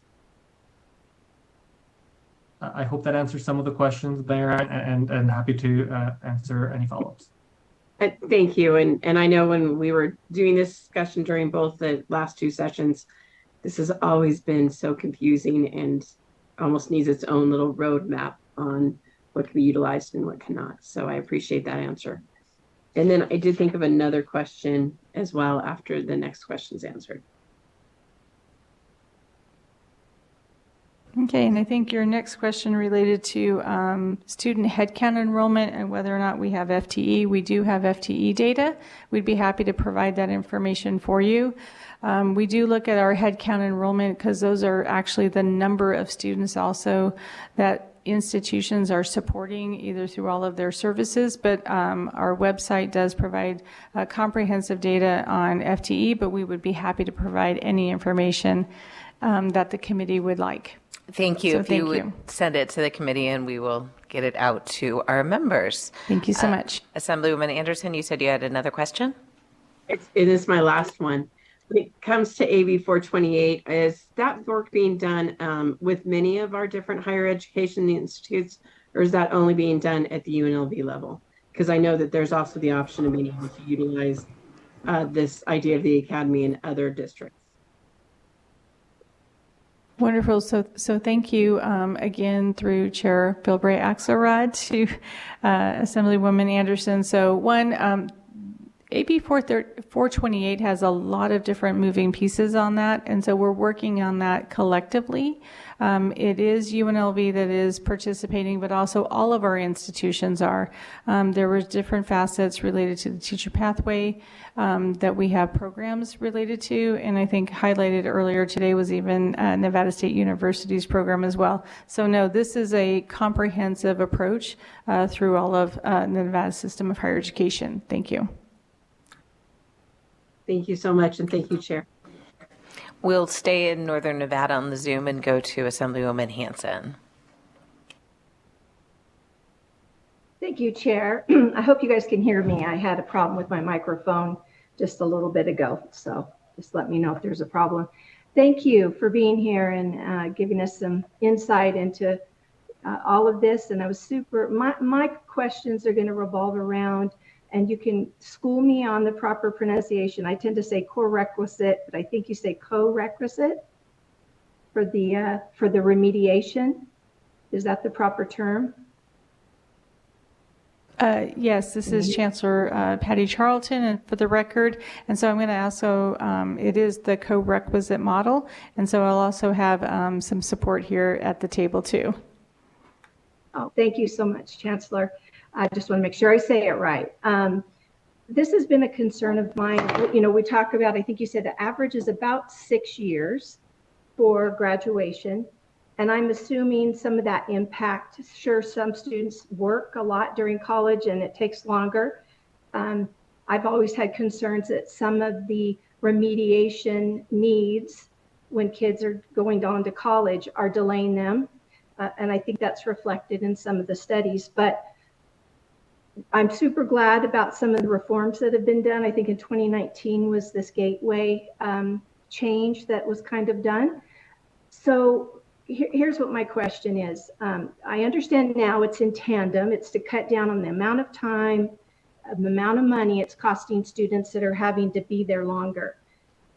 But I back up and I say, you know, and I'm sure you're working in conjunction, it sounds like even more so with Superintendent Ebert, on how can K-12 best prepare these students so that when you get them, we don't have to have a lot of this remediation. So I don't know that you'll have this stat handy, but this is on the record from 2013. I was attending education meetings, even though I wasn't an elected member of the body yet. But Chancellor Claich said on the record in a hearing in 2013 that remediation rates were 40% in the state, with about 25% being millennial scholarship recipients. I was a little bit flabbergasted by that. Then we fast forward to 2019. It's my first session. I asked, I can't think of his name at the moment, but one of the administrative officials from Clark County, what the remediation rates were, and they said 50% for the state as kids graduate and go on to higher ed, and 60% for Clark County, and then the figure for millennial scholarship recipients moved to 30%. So I'm glad to see as of 2019, or actually it was 2019 that was passed to try this new co-requisite and college-ready gateway policy. It's still new, so I guess we're waiting to see all of the stuff, but more than just a statement, I guess my question is, are we intensifying our efforts to really work hand in hand, that you're letting suggestions, ideas, what you're seeing as maybe recommendations for our high school, or really the whole system, K through 12, what is it they need to be doing so that we're not having these remediation rates that then hold kids back from graduating, taking so long? And it said in the UNLV News Center article in 2020 that only 8 out of 100 students that end up in remediation in college graduate. So number one, kudos for addressing this. And then secondly, maybe just give us some idea of how you see this moving forward. Sorry, that was a lot, but it was just one thing. I'm not going to ask any more. No, so for the record, Patty Charlton, Chancellor of the Nevada System of Higher Education. So thank you for those questions. And I will tell you, this has been very intentional work. It's been very intentional work from our institutions and from our faculty specifically. So I'm going to turn the table over to Dr. Daniel Archer, the Vice Chancellor for Academic and Student Affairs, at this time to answer some of your specific questions. Those were some great insights. Yes, and I'm Daniel Archer, for the record. I would say that we are really in the midst of doing that right now in terms of having more cross-pollination and collaboration with K-12. Right now, we are actively engaged with the Dana Center, which is at the University of Texas at Austin. It's really the leading entity on K-12 and higher education math reform in the country. And we actually have some folks at our office right now and within K-12 that are actually in Anaheim, California right now, getting some professional development in this particular space. And so one of the big things that we're working on right now is really revisiting the pathways that students take when they are pursuing an undergraduate degree. You know, everyone has to have a math, but not everyone needs college algebra. Some students may need a statistics as an example. If someone is majoring in political science, a statistics course is going to be far more relevant to the field of study that they're going to go into in the workforce area that they're going to pursue. So we are trying to outline really clear math pathways and have that alignment within all of the colleges and universities within INSHE. And then as a second step, it would progress down to K-12 and really revisiting how we want to look at pathways for high school students, because traditionally it's been very rigid that every student has to have an Algebra 2, and that may not be the best fit for everybody. And so I think it's a matter of us working with the Dana Center, using their expertise. There's been countless work that's been done in other states and really just replicating some of those models. Yes, and then also just to follow up on that point again for the record, Patty Charlton, Chancellor of the Nevada System of Higher Education, our intentional work with our K-12 partners on dual and concurrent enrollment is also to helping to alleviate that pathway challenge and remedial education much earlier on so that students can be much more successful as they matriculate into higher education. Chair, just a quick follow-up. Sure. And thank you. And to Mr. Archer, thank you for that. It's always good to hear, you know, moving forward. I loved what you said about, there was a really clever term you used right at the beginning, but my brain just lost what it was. But it looks like you really are trying to incorporate, and, you know, we're on team higher ed, we really are, and team K-12, but it's great to hear about the coordinating efforts and looking kind of outside the box and re-examining maybe some of these pathways. So thank you so much for that insight. Thank you. And as a former political science major, I would have enjoyed taking statistics over that college level algebra that I struggled through. We have anybody else in the north have questions? I don't see anybody waving their arms. I know we have a couple questions up here, so we'll start with Assemblyman De Silva. Thank you, Madam Chair. And thank you, Chancellor, for your presentation. And good to meet you in person, finally. So I had a question about Assembly Bill 226. This is a bill now that dealt with the deferred action students and in-state tuition. So I know there's been some issues there with getting the bill fully implemented. I was wondering if you could give us some insight into what's going on with the implementation for Assembly Bill 226. Thank you. Thank you so much.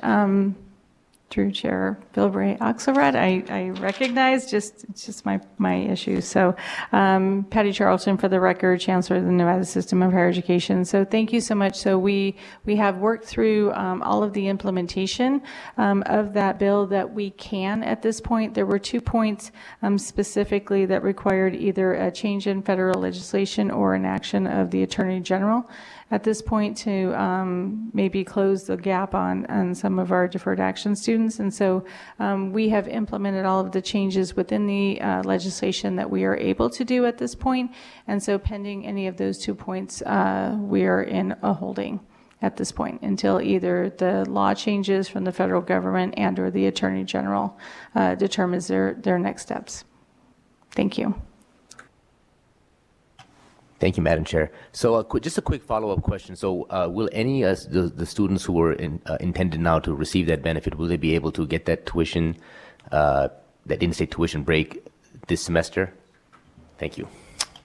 Those students that were eligible based on the policy changes that we were able to implement, those were moved forward immediately. We actually made those policy changes as soon as the legislature completed and the Board of Regents approved those changes, which was well in advance of the fall semester. So thank you.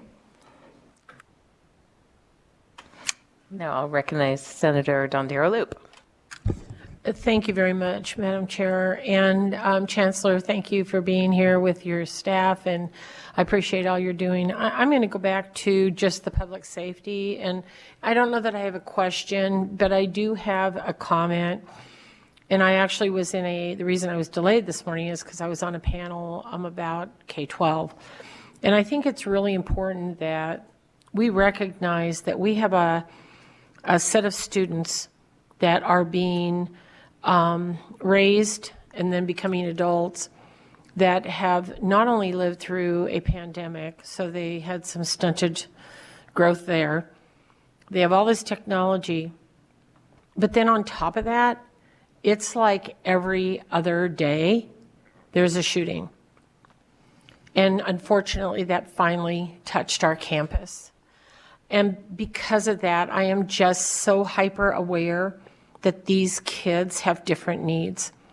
And so I just wanted to say publicly, thank you, number one, to the university system for recognizing that and doing some of these things, but also that these kids just need to be educated differently. We need to be aware of their mental health. We need to be aware of how they feel on campus.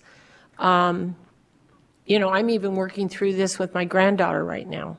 So we need to be aware that we may, as adults, sort of go on, but some of them, and most of them, are stuck in some of this trauma that they have faced. So I appreciate all you're doing, and please let me know if we can help. So, Senator Dondero Loop, I want to thank you for those comments. First and foremost, I will tell you that as we've had conversations with each of our institutional presidents and their leadership team, mental health and the challenges that students face every day is one of their top priorities. We have a lot of priorities, and I will tell you, you will hear about that, and we will continue to share those priorities with you.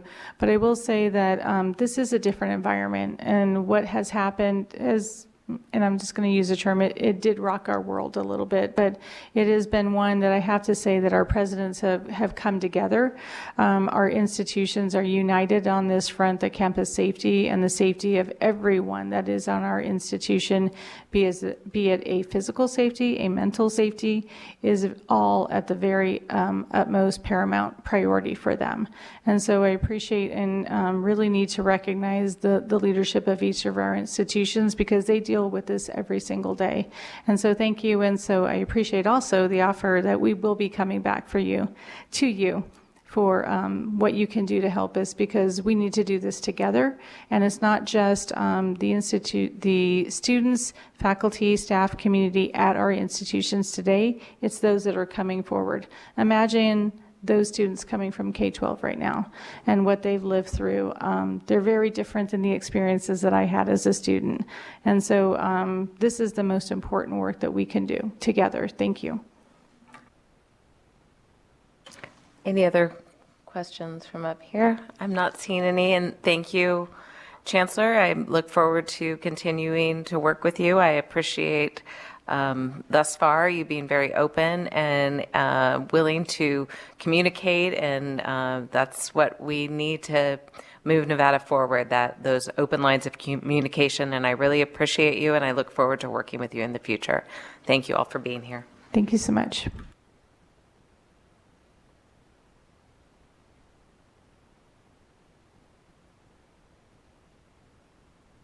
Next, we will move on to agenda item 9. We will hear a presentation regarding Nevada's charter schools from Melissa McKendon, Executive Director of State Public Charter School Authority. Is Melissa here, or she's in Carson? Okay. So, Melissa, are you down there? I believe you have made your way. Yep, I'm here. Okay, all right. If you just give us a second, people are saying hellos and goodbyes here.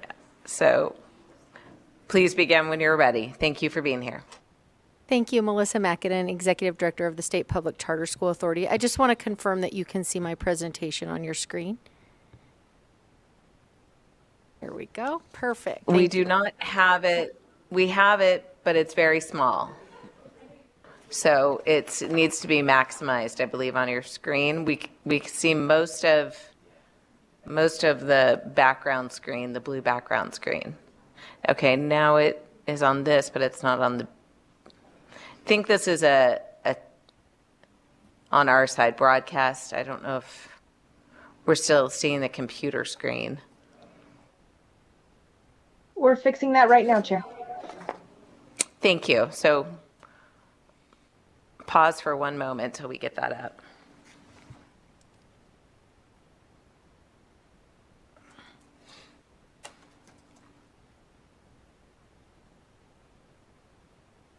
Yeah.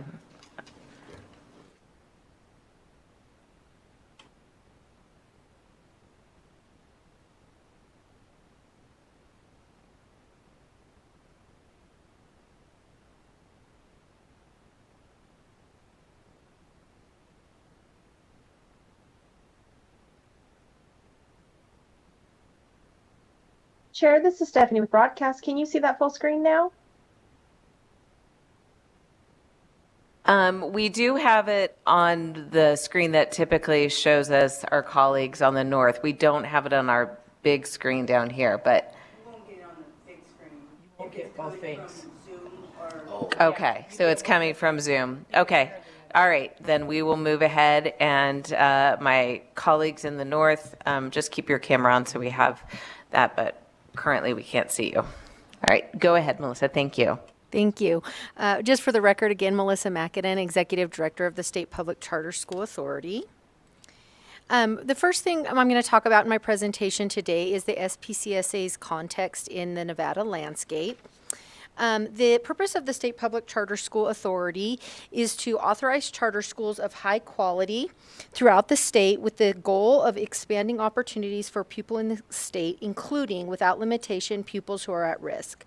Additionally, we provide oversight to the charter schools that we sponsor to ensure that those charter schools maintain high educational and operational standards, preserve autonomy, and safeguard the interests of pupils and the community. And lastly, we serve as a role model for best practice in sponsoring charter schools and foster a climate in the state in which all high-quality charter schools, regardless of sponsor, can flourish.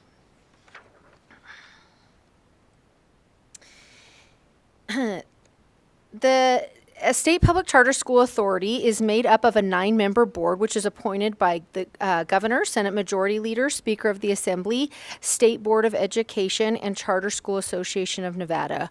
We have 33 full-time employees who work for us. We have 2 offices, one located in Northern Nevada and one in Southern. We estimate in this fiscal year passing through $26.8 million of federal funds to our schools and an additional $66.6 million of federal emergency funds.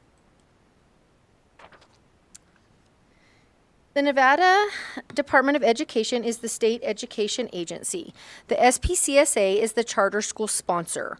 We do also serve as the LEA and are a state agency. We authorize schools and have charter contracts with the governing boards of each individual school. The governing boards may oversee one campus or several campuses and will work with vendors to provide services. The initial charter school contract is 6 years long and then can be renewed anywhere from 3 to 9 years. It is important to note that some school districts also authorize charter schools.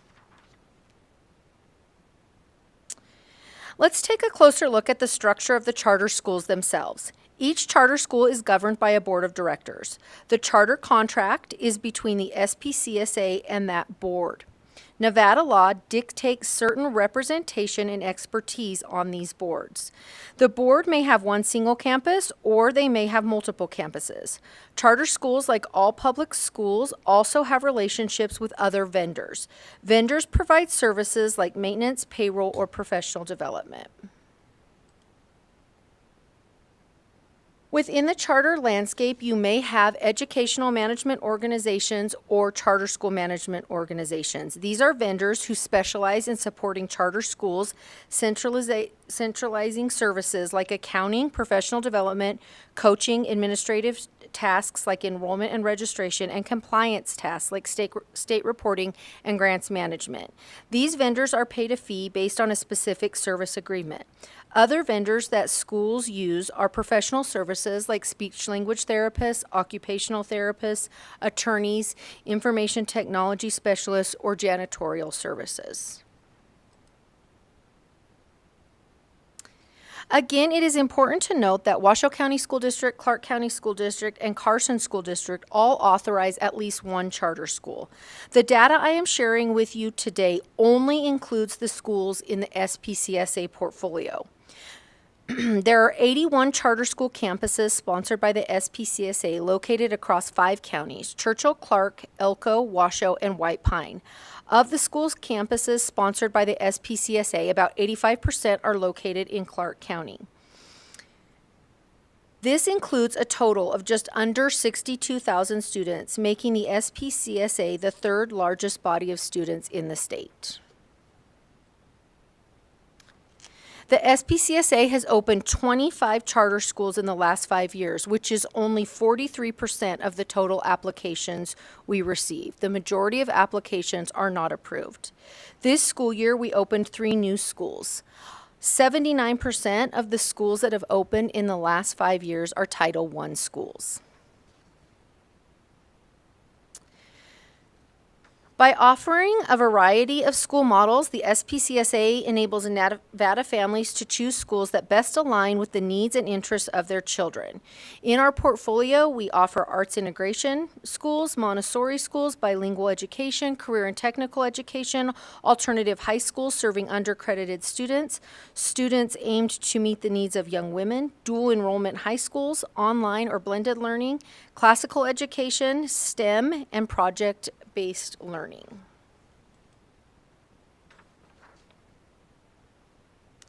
The SPCSA has been operating under its strategic plan since 2019. We are in the final year of that 5-year plan. The vision of the SPCSA is equitable access to diverse, innovative, and high-quality public schools for every Nevada student. Our mission is that the SPCSA sponsors, supports, and oversees dynamic and responsive public charter schools that prepare all students for academic, social, and economic success. We do this work by focusing on our values, which are student-focused. We put what is best for our students at the center of our work and honor the critical role that families play in student success. Excellence through improvement. We establish clear, high expectations and constantly seek growth for ourselves and foster improvements for our schools. Transparency. We promote transparent and open communication and make school performance data accessible to all stakeholders. Accountable autonomy. We provide our charter schools with the autonomy to innovate in the best interests of students while holding them accountable for academic results, financial performance, and legal compliance so that students, families, and taxpayers can be confident in the quality of the schools we sponsor. Equity and diversity. We are committed to ensuring equitable access for students from all backgrounds and value the voice of all members of our community. And lastly, leadership. We earn the public's trust by holding our agency to the highest standard and investing in our growth and development. The strategic plan establishes 3 goals that we aim to meet through 4 key strategies: proactive oversight, strategic growth, expanded support, and progress recognition. The first goal of our plan is to provide families with access to high-quality schools. The SPCSA aims for all sponsored schools to meet academic, organizational, and financial performance standards. 73% of SPCSA schools are 3-star or better, 47% or 4 or 5-star. Our high schools have a graduation rate of 83.8%, and all but one exceeded the statewide graduation rate. This slide provides national context for SPCSA performance in English Language Arts and Math on the Smarter Balanced, or SBAC assessment, given in 3rd to 8th grade. We located a sample of states that also administer the SBAC, including California, Connecticut, Delaware, Oregon, and Washington, and found that in both ELA and Math, SPCSA outperformed those states shown for the 2022-2023 school year, which is similar to the previous year. SPCSA-sponsored schools outperform the state on both title and non-title schools. Public charter schools have additional oversight above and beyond that of a traditional public school. In addition to the Nevada School Performance Framework, or the STAR ratings, as we sometimes refer to it, our schools are evaluated on a separate academic performance framework. This framework is based on the NSPF, a performance comparison between the charter school, the district, and nearby school sites. The framework also measures the diversity of each school compared to the local district. Charter schools are subject, and additionally, charter schools are subject to site evaluations. At a minimum, schools get a site evaluation in the 1st, 3rd, and 5th year of their contract. Each site evaluation involves document submissions, classroom observations, and focus groups with parents and students. For the 23-24 school year, the SPCSA has 36 site evaluations scheduled. Next year, there are over 70 site evaluations that will take place. In addition to the academic performance framework and site evaluations, charter schools are rated annually on an organizational framework and a financial framework. The organizational framework measures 5 major categories: the education program, financial management and oversight, governance and reporting, students and employees, and the school environment. The organizational framework takes into account over 40 annual compliance requirements and is focused on answering the question, is the organization effective and well run? The financial performance framework measures 4 near-term financial measures and 4 sustainability measures. It aims to answer the question, is the school financially viable? The second goal of our strategic plan is to ensure that every student succeeds, including those from historically underserved student groups. All SPCSA student groups outperformed their state peers in 3rd through 8th grade math and ELA. I especially want to highlight that the ELL subgroup, the IEP subgroup, and the free and reduced lunch subgroups outperformed those of their peers in the state. Most SPCSA groups outperformed their state peers in 11th grade math and ELA. Most SPCSA student groups had graduation rates that exceeded the respective statewide student groups. I think it is important to note that this data does include Beacon Academy. Beacon Academy is an alternative high school that does incredible work serving students who are credit deficient, have previously dropped out, or are adjudicated. We are so proud to have them in the portfolio and of the work they do. That said, if we were to pull Beacon out of the data, our free and reduced lunch graduation rate would be 93.7, which is significantly higher than the state average.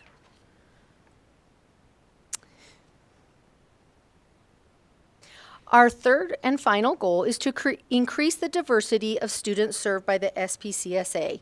The SPCSA aims to sponsor schools to serve a population of students that is representative of the state with regard to race, ethnicity, and additional student groups. New SPCSA schools that opened in recent years are more reflective of state enrollment rates. In particular, if you look at free and reduced lunch rates, right here, you will see that charter schools opened in the last 4 years have the same rate as the state average. English language learner enrollment, right here, is 7% higher than the state, and IEP enrollment is within 3% of the state, in spite of the fact that there remain inequities in special education funding. The SPCSA's demographics show steady progress towards alignment with the state. We certainly anticipate that the AB 400 transportation dollars will help these numbers grow. Inequities in facility funding and lack of viable locations for schools continue to be an equity issue. I promise that I will not go through all the detailed information within the appendix, which includes a list of schools that have opened since 2019, more detailed star rating data on our schools, proficiency rates on state assessments for our schools, graduation rates, and a more detailed look at demographics.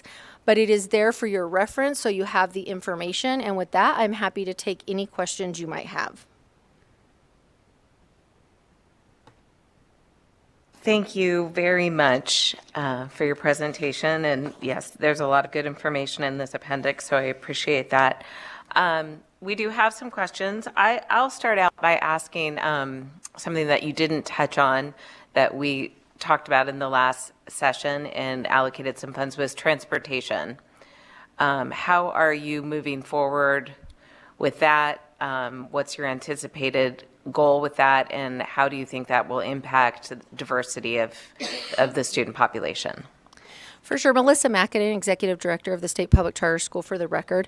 Yes, we definitely we recognize that that transportation dollars allocated through AB 400 was $7 million this year, $7 million next year. We have already allocated $5.5 million of that for this fiscal year, and we do anticipate that we will allocate all $7 million each year of the biennium. We certainly do expect to see that really help that free and reduced lunch number in particular grow. However, just like any initiative, it's going to take a few years before those numbers really show up.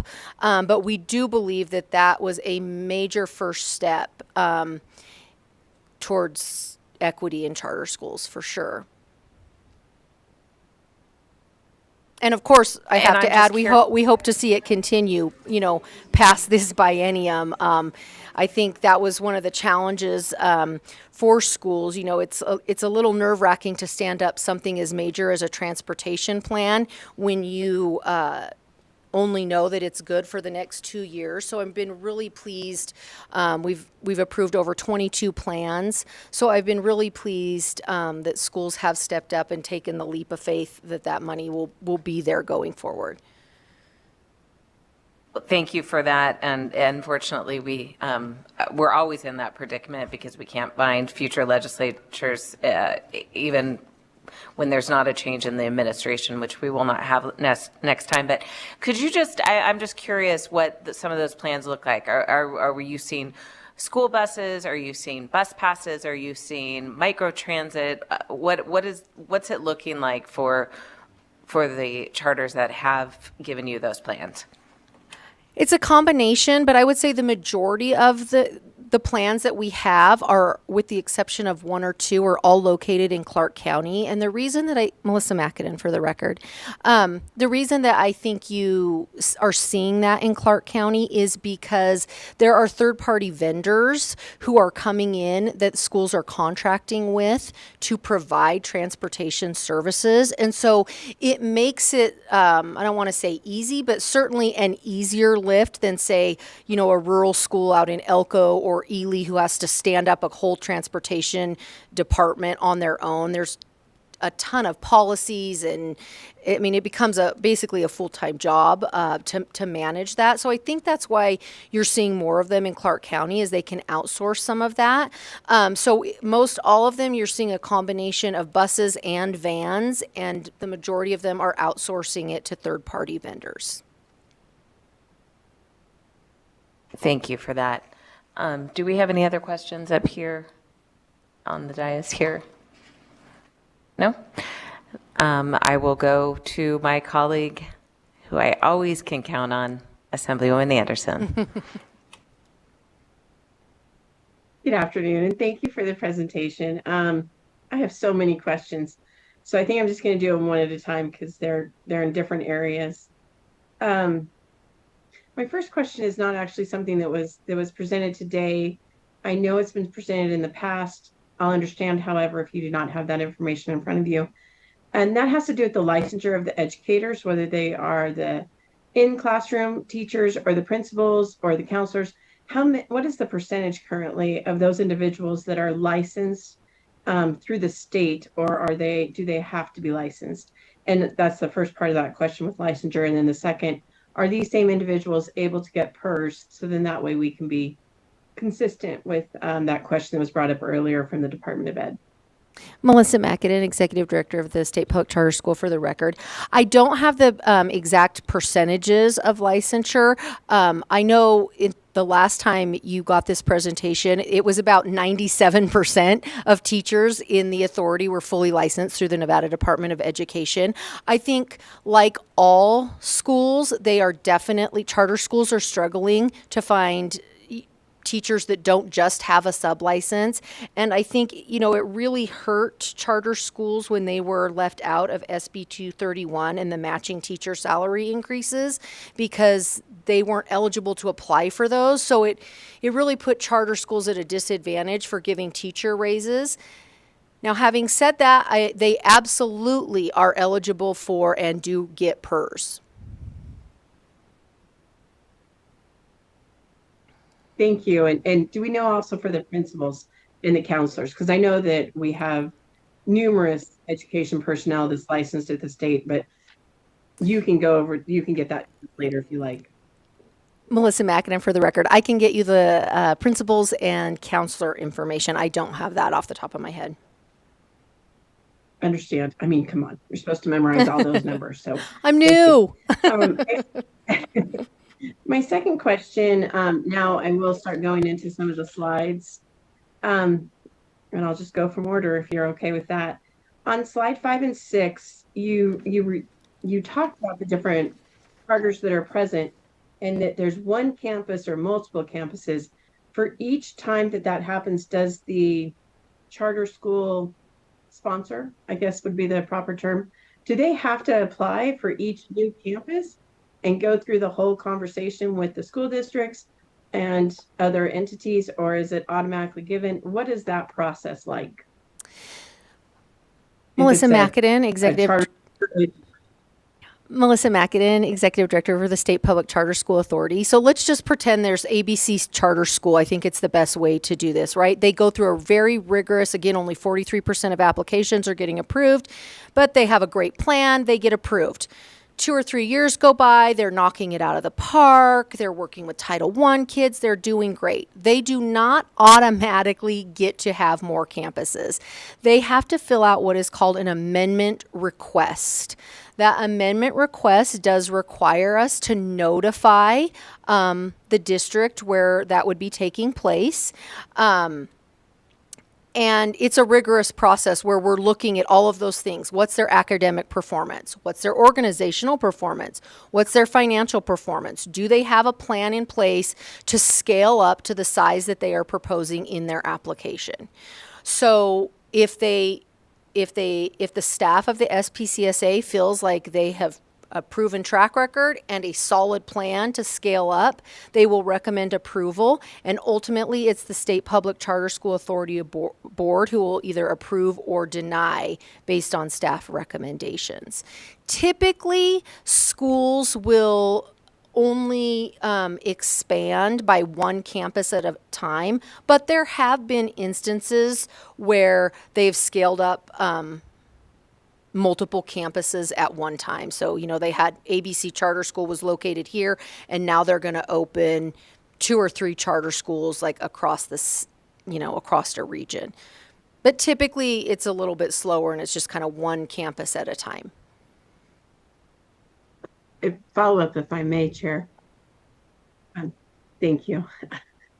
So let's just say ABC Charter has K through 6, and they're doing great. And then they decide, you know what, we now want to do K through 12, but we want to have that K through 12 at a different site. The building has not been built yet, or we don't even own the land yet. Are they able to do that, or do they have to have the structure already in place based upon the process that you just spoke of the research and the discussion with their school district? Sure.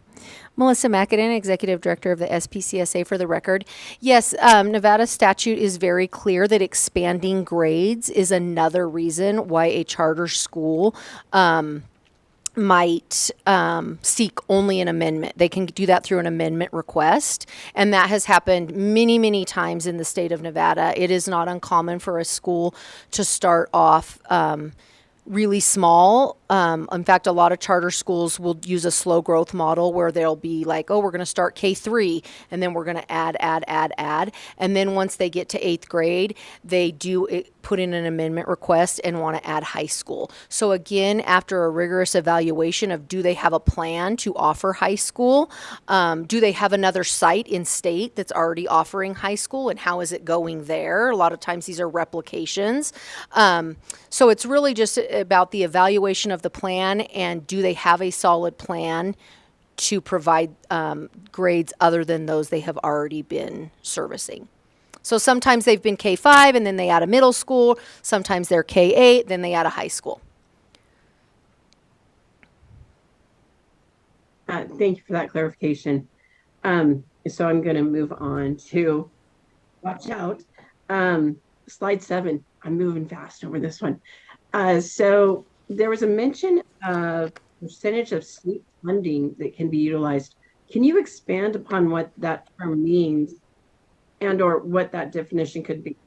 I'm confused by that idea of percentage of state funding going to something other than helping students get to school or having more educators or textbook supplies, what exactly that phrase meant. Okay, so essentially, Melissa McAdin, Executive Director, State Public Charter School Authority, essentially just like they could reach out to a janitorial service that could come in and work, do cleaning and light maintenance. They could also, there are organizations who specialize in supporting charter schools, and those organizations would have a fee, just like the attorney might have a fee, just like a lot of schools now are using third-party vendors to provide occupational therapy and speech therapy services. We've got busing now as a vendor that is providing those services. So it's just a different company that specializes in supporting charter schools in a variety of ways. They're all kind of different.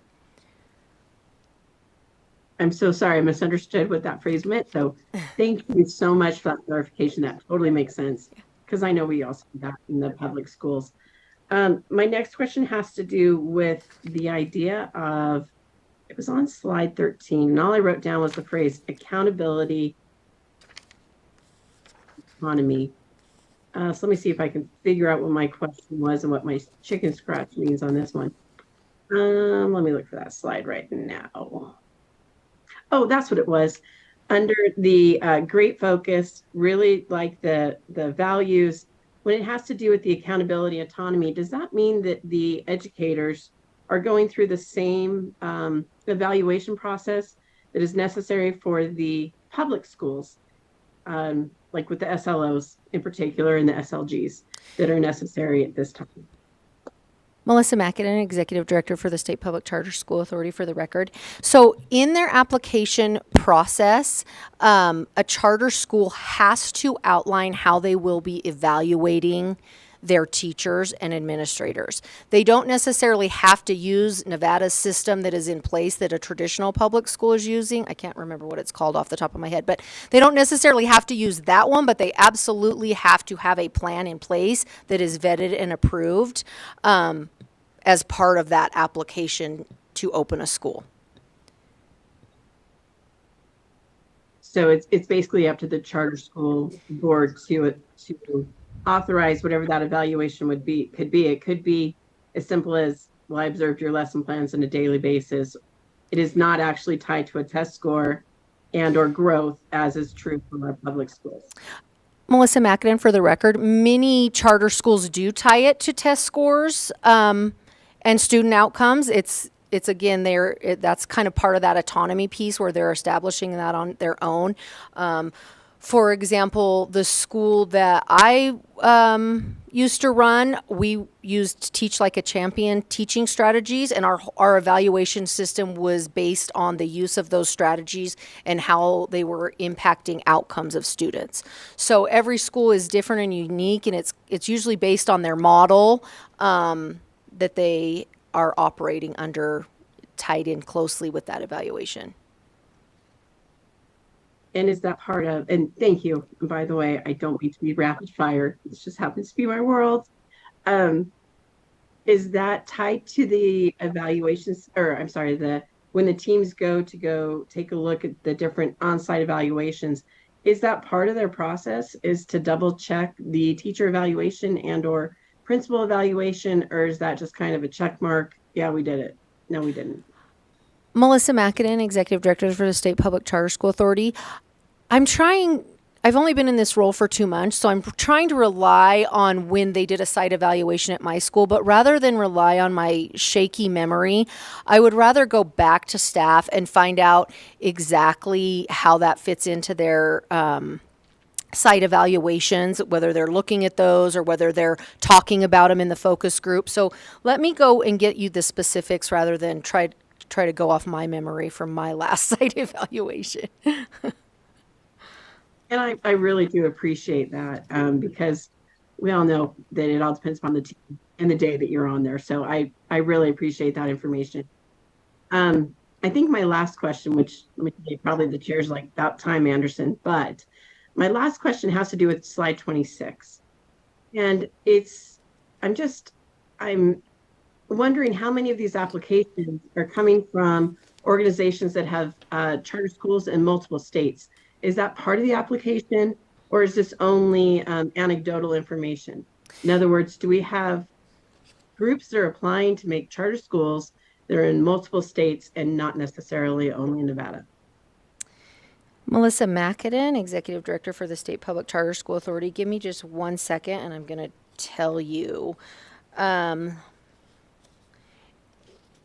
quick answer is both. Right? Sometimes there are schools that are coming in, applying. They still have to go through the full charter application, but they are a replication, right? They exist in Tennessee or Texas or California or Florida, and now they want to open a school in Nevada. That's considered a replication. So, but then you also have standalone charter schools that are made up of local people who started them. So if you look on slides 31, 32, and 33, you can see the schools that have opened in the last 5 years. Let's look just at 33. The 3 schools that opened this year were Eagle Charter School. That was a replication out of Washington, D.C. Pinecrest Academy, that was a replication of a Nevada school. We have Pinecrest Academies here, and they did what we talked about previously. They had an amendment request. They opened an additional campus after being successful at other campuses. And then Southern Nevada Trades High School, that's a standalone school, right? So they're just this year alone in those 3, you see all of the different scenarios possible. And when I look just quickly at the ones in the previous years, again, it's a mix, right? Civica was a replication. Teach Las Vegas, Battle Born, those were brand new. We call them like mom and pop or standalone charter schools that aren't replication. So it really is just, it's kind of a hodgepodge. You never really know what you're going to get each application cycle. Yeah.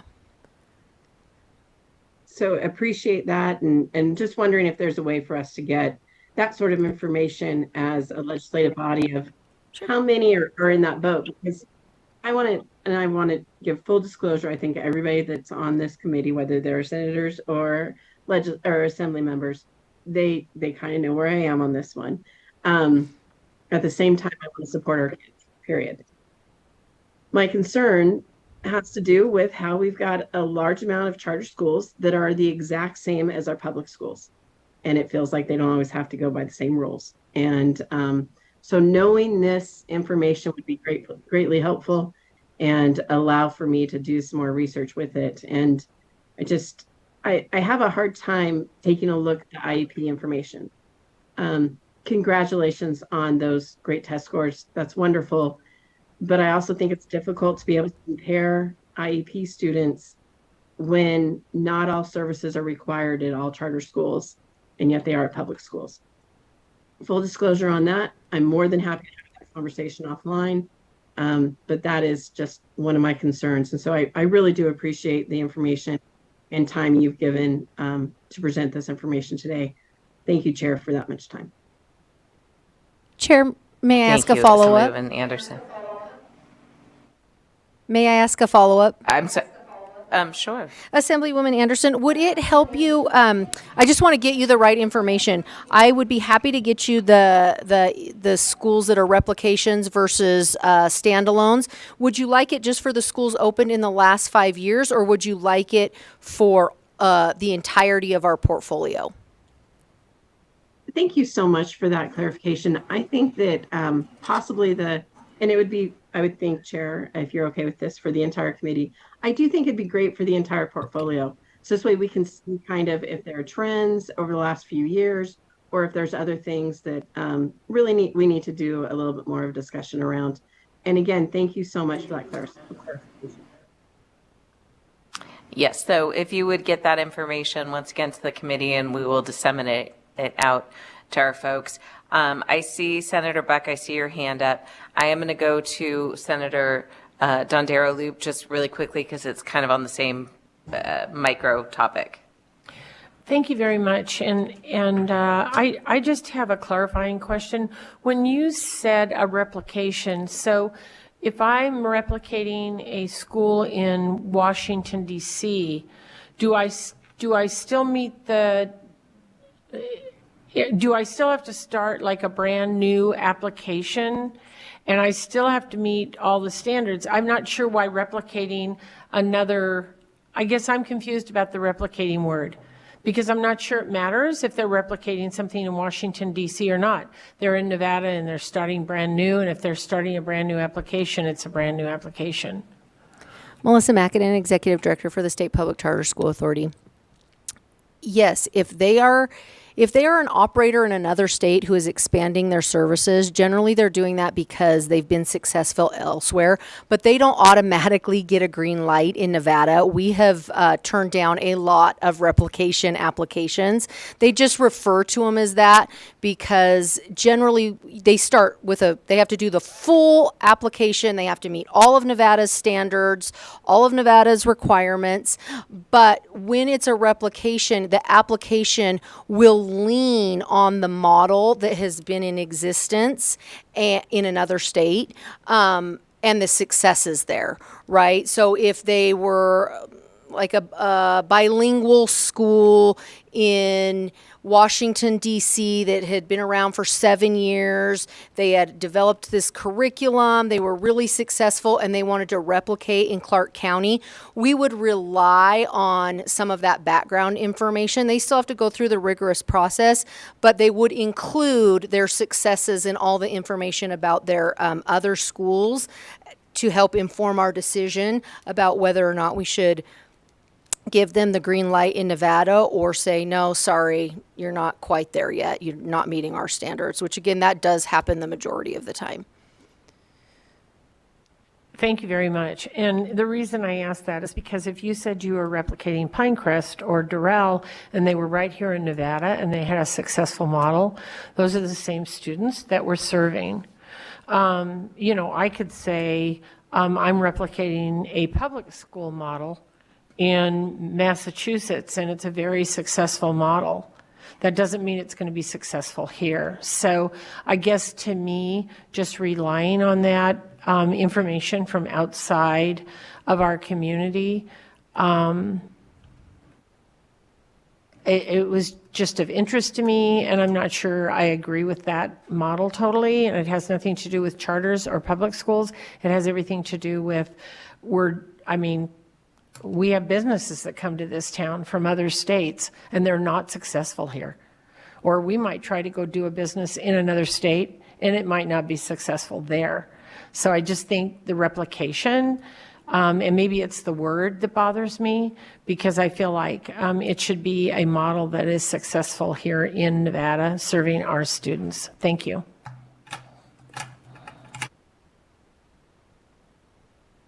Now we will go to Senator Buck. Thank you, Madam Chair. Nice to see you. Thank you, Executive Director McAdam.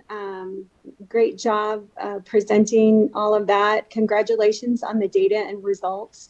And bringing in more diversity, I know has been a focus and really a strategy as we look at our IEP students, and I'm looking and seeing more students with autism and severe disabilities, Down syndrome, and that is great. Because we need to make sure that, yes, we're serving all students across the board. What I'm really interested in today, and I know there are pockets of excellence in the school districts, but this second layer of accountability, because I know that with high expectations and with accountability, a lot of times what happens then is our schools and the educators within our schools tend to rise to that, and our students rise to those levels. And so I'm interested in potentially looking at, or if you could talk a little bit more about the different layers of the accountability when you actually can go out to all these schools and really talk to the principals and the teachers and visit the schools and look at their data and really, touch each school, where I think that in the big districts, it's just like the superintendent can't even get around to each of those schools to do this, or even having the staff do this. But I think there's a lot to be learned with this, with the actual second layer of accountability, where you can be shut down if you're not making the grade or not doing well by kids. But I think it's something that this body needs to look at as far as replicating for our school districts in some sort of capacity. But could you just speak a little bit about the second layer of accountability that charter schools have that really help them all raise the grade? Melissa McAdam, Executive Director for the State Public Charter School Authority. Thank you, Dr. Buck. I didn't mention that, but I think it is important to note that if a charter school is not meeting any of the consistently not meeting standards in academics, organization, or finance, they can be shut down. And we have an intervention ladder that we use. It begins with a notice of concern. Hey, this is not really cutting it, and notice of breach and a notice of closure. So, and Nevada law actually mandates closure under certain circumstances. I think you're also talking about the site evaluations, and I think you heard me say in the presentation that every school gets a site evaluation at least their first, third, and fifth year of their charter contract. That was at a minimum. A school that is performing at standard or above will only, on all the frameworks, though, that will be their cycle. Any school that is not meeting standard on the frameworks will have additional site evaluation. So a school might have a site evaluation annually if they're not 3 stars or above on the academic performance framework, or if their finances look like they're problematic. So I do think just having staff who are experienced, who have run schools, who have been teachers, getting out onto these campuses on a regular basis, doing classroom observations, doing teacher focus groups, doing parent focus groups, doing student focus groups is certainly informative, and it's certainly something that charter schools know when it's time for them to be their charter to be renewed after that initial 6 years. Those site evaluations are going to inform that work. They're also going to inform the work if a charter school comes along and says, hey, we're serving 300 kids, we'd like to grow and add 600 kids. If we look at our site evaluation and it's not really stellar, we're going to say, you know what? No, you're not ready yet. You're going to stick with what you're doing. And when you reach this benchmark, talk to us again about doing an expansion, right? So it is a really rigorous process to either get approved or to get an expansion, and site evaluations help inform that work. And just one more, I guess, comment and question. So I know that success comes from the autonomy of the charter schools. So autonomy in, say, staffing and budget and evaluation per se, but yet they have to show results in the end. So really, however that cake is baked, as long as it's really good in the end and it's making a difference for every single child on that campus, I know that a lot of times this body wants to go after, say, licensed teachers, but yet we have an airline pilot that's teaching aviation in an elective. We have a cybersecurity coder that's teaching cybersecurity as an elective and that sort of thing. So I just want this body to be kind of leery about going after autonomy of evaluation, when ultimately, if the school is performing according to the first layer, the Nevada School Performance Framework, as well as the second layer, which is this whole big body of accountability that they have to hold for the State Public Charter School Authority, all of those layers go into making excellence for students. And so if you could just speak a little bit again, I know that they have substitute license, but then there maybe, I know we have a pilot at one of our schools that teaches aviation to our students. And there's several other examples. Maybe there's an EMT, a fireman that teaches, all the paramedic skills for that CTE. If you could address somewhat of that. Sure. Melissa Mackinnon, Executive Director of the State Public Charter School Authority. I think a really good example of that, right, is something that, to bring it back to something that everyone might be very familiar with, is Southern Nevada Trades High School, right? They are focused on the construction industry trades. And I think Nevada's done a good job of making ways for, a contractor to get some type of license so that they can be a teacher at that school. But yes, you're exactly right. Like a performing arts school, right? They might have a ballet teacher that comes in that's teaching ballet that might not have gone through the full teacher licensure process, right? But have years of experience as a principal dancer somewhere. So I think you gave a lot of good examples. I think ultimately, what you're saying is true. What goes into the pudding or the pie doesn't necessarily, I don't want to say it doesn't matter. It's all important, right? You got to have quality ingredients or you're not going to have a quality product in the end. But if the end result is that kids are growing academically, socially, and emotionally, ultimately, I think that's the most important thing. And all of these things are so important. Teacher licensure, teacher evaluation, they're very, very important. But if they were the solution, then every teacher would be successful because they'd been being evaluated with ABC tool, or they'd gone through this licensure or this higher ed program, right? So you can't say that one thing is more important than another. It's all important, but none of it is important as the actual outcome for students.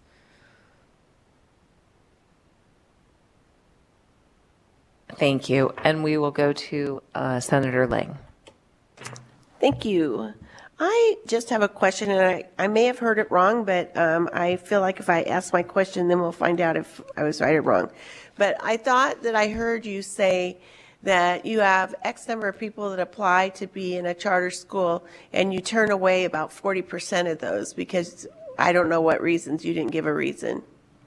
Melissa, But can you, did I hear that right? And if I did, what kinds of reasons would you turn someone away? Because in a public school, you get to go there. And you don't have a choice about whether you can get in or can't get in. You automatically get to go. So if you could expound upon that, and then I have a follow-up question. Sure. Melissa Macadam, Executive Director of the State Public Charter School for the Authority. For the record, I'm glad you asked that question because, yes, that is a misunderstanding. All students are eligible, regardless of disability, ELL status, economic status, to attend a charter school. What I was referring to are the entities that we call them committees to form, the groups of people that come before us and say, hey, I want to open a charter school. Here is my application. Here is my plan to open a charter school. We get, let's just say we got 8 of those this year. Historically, we approve about 40%. So it's not the student application to attend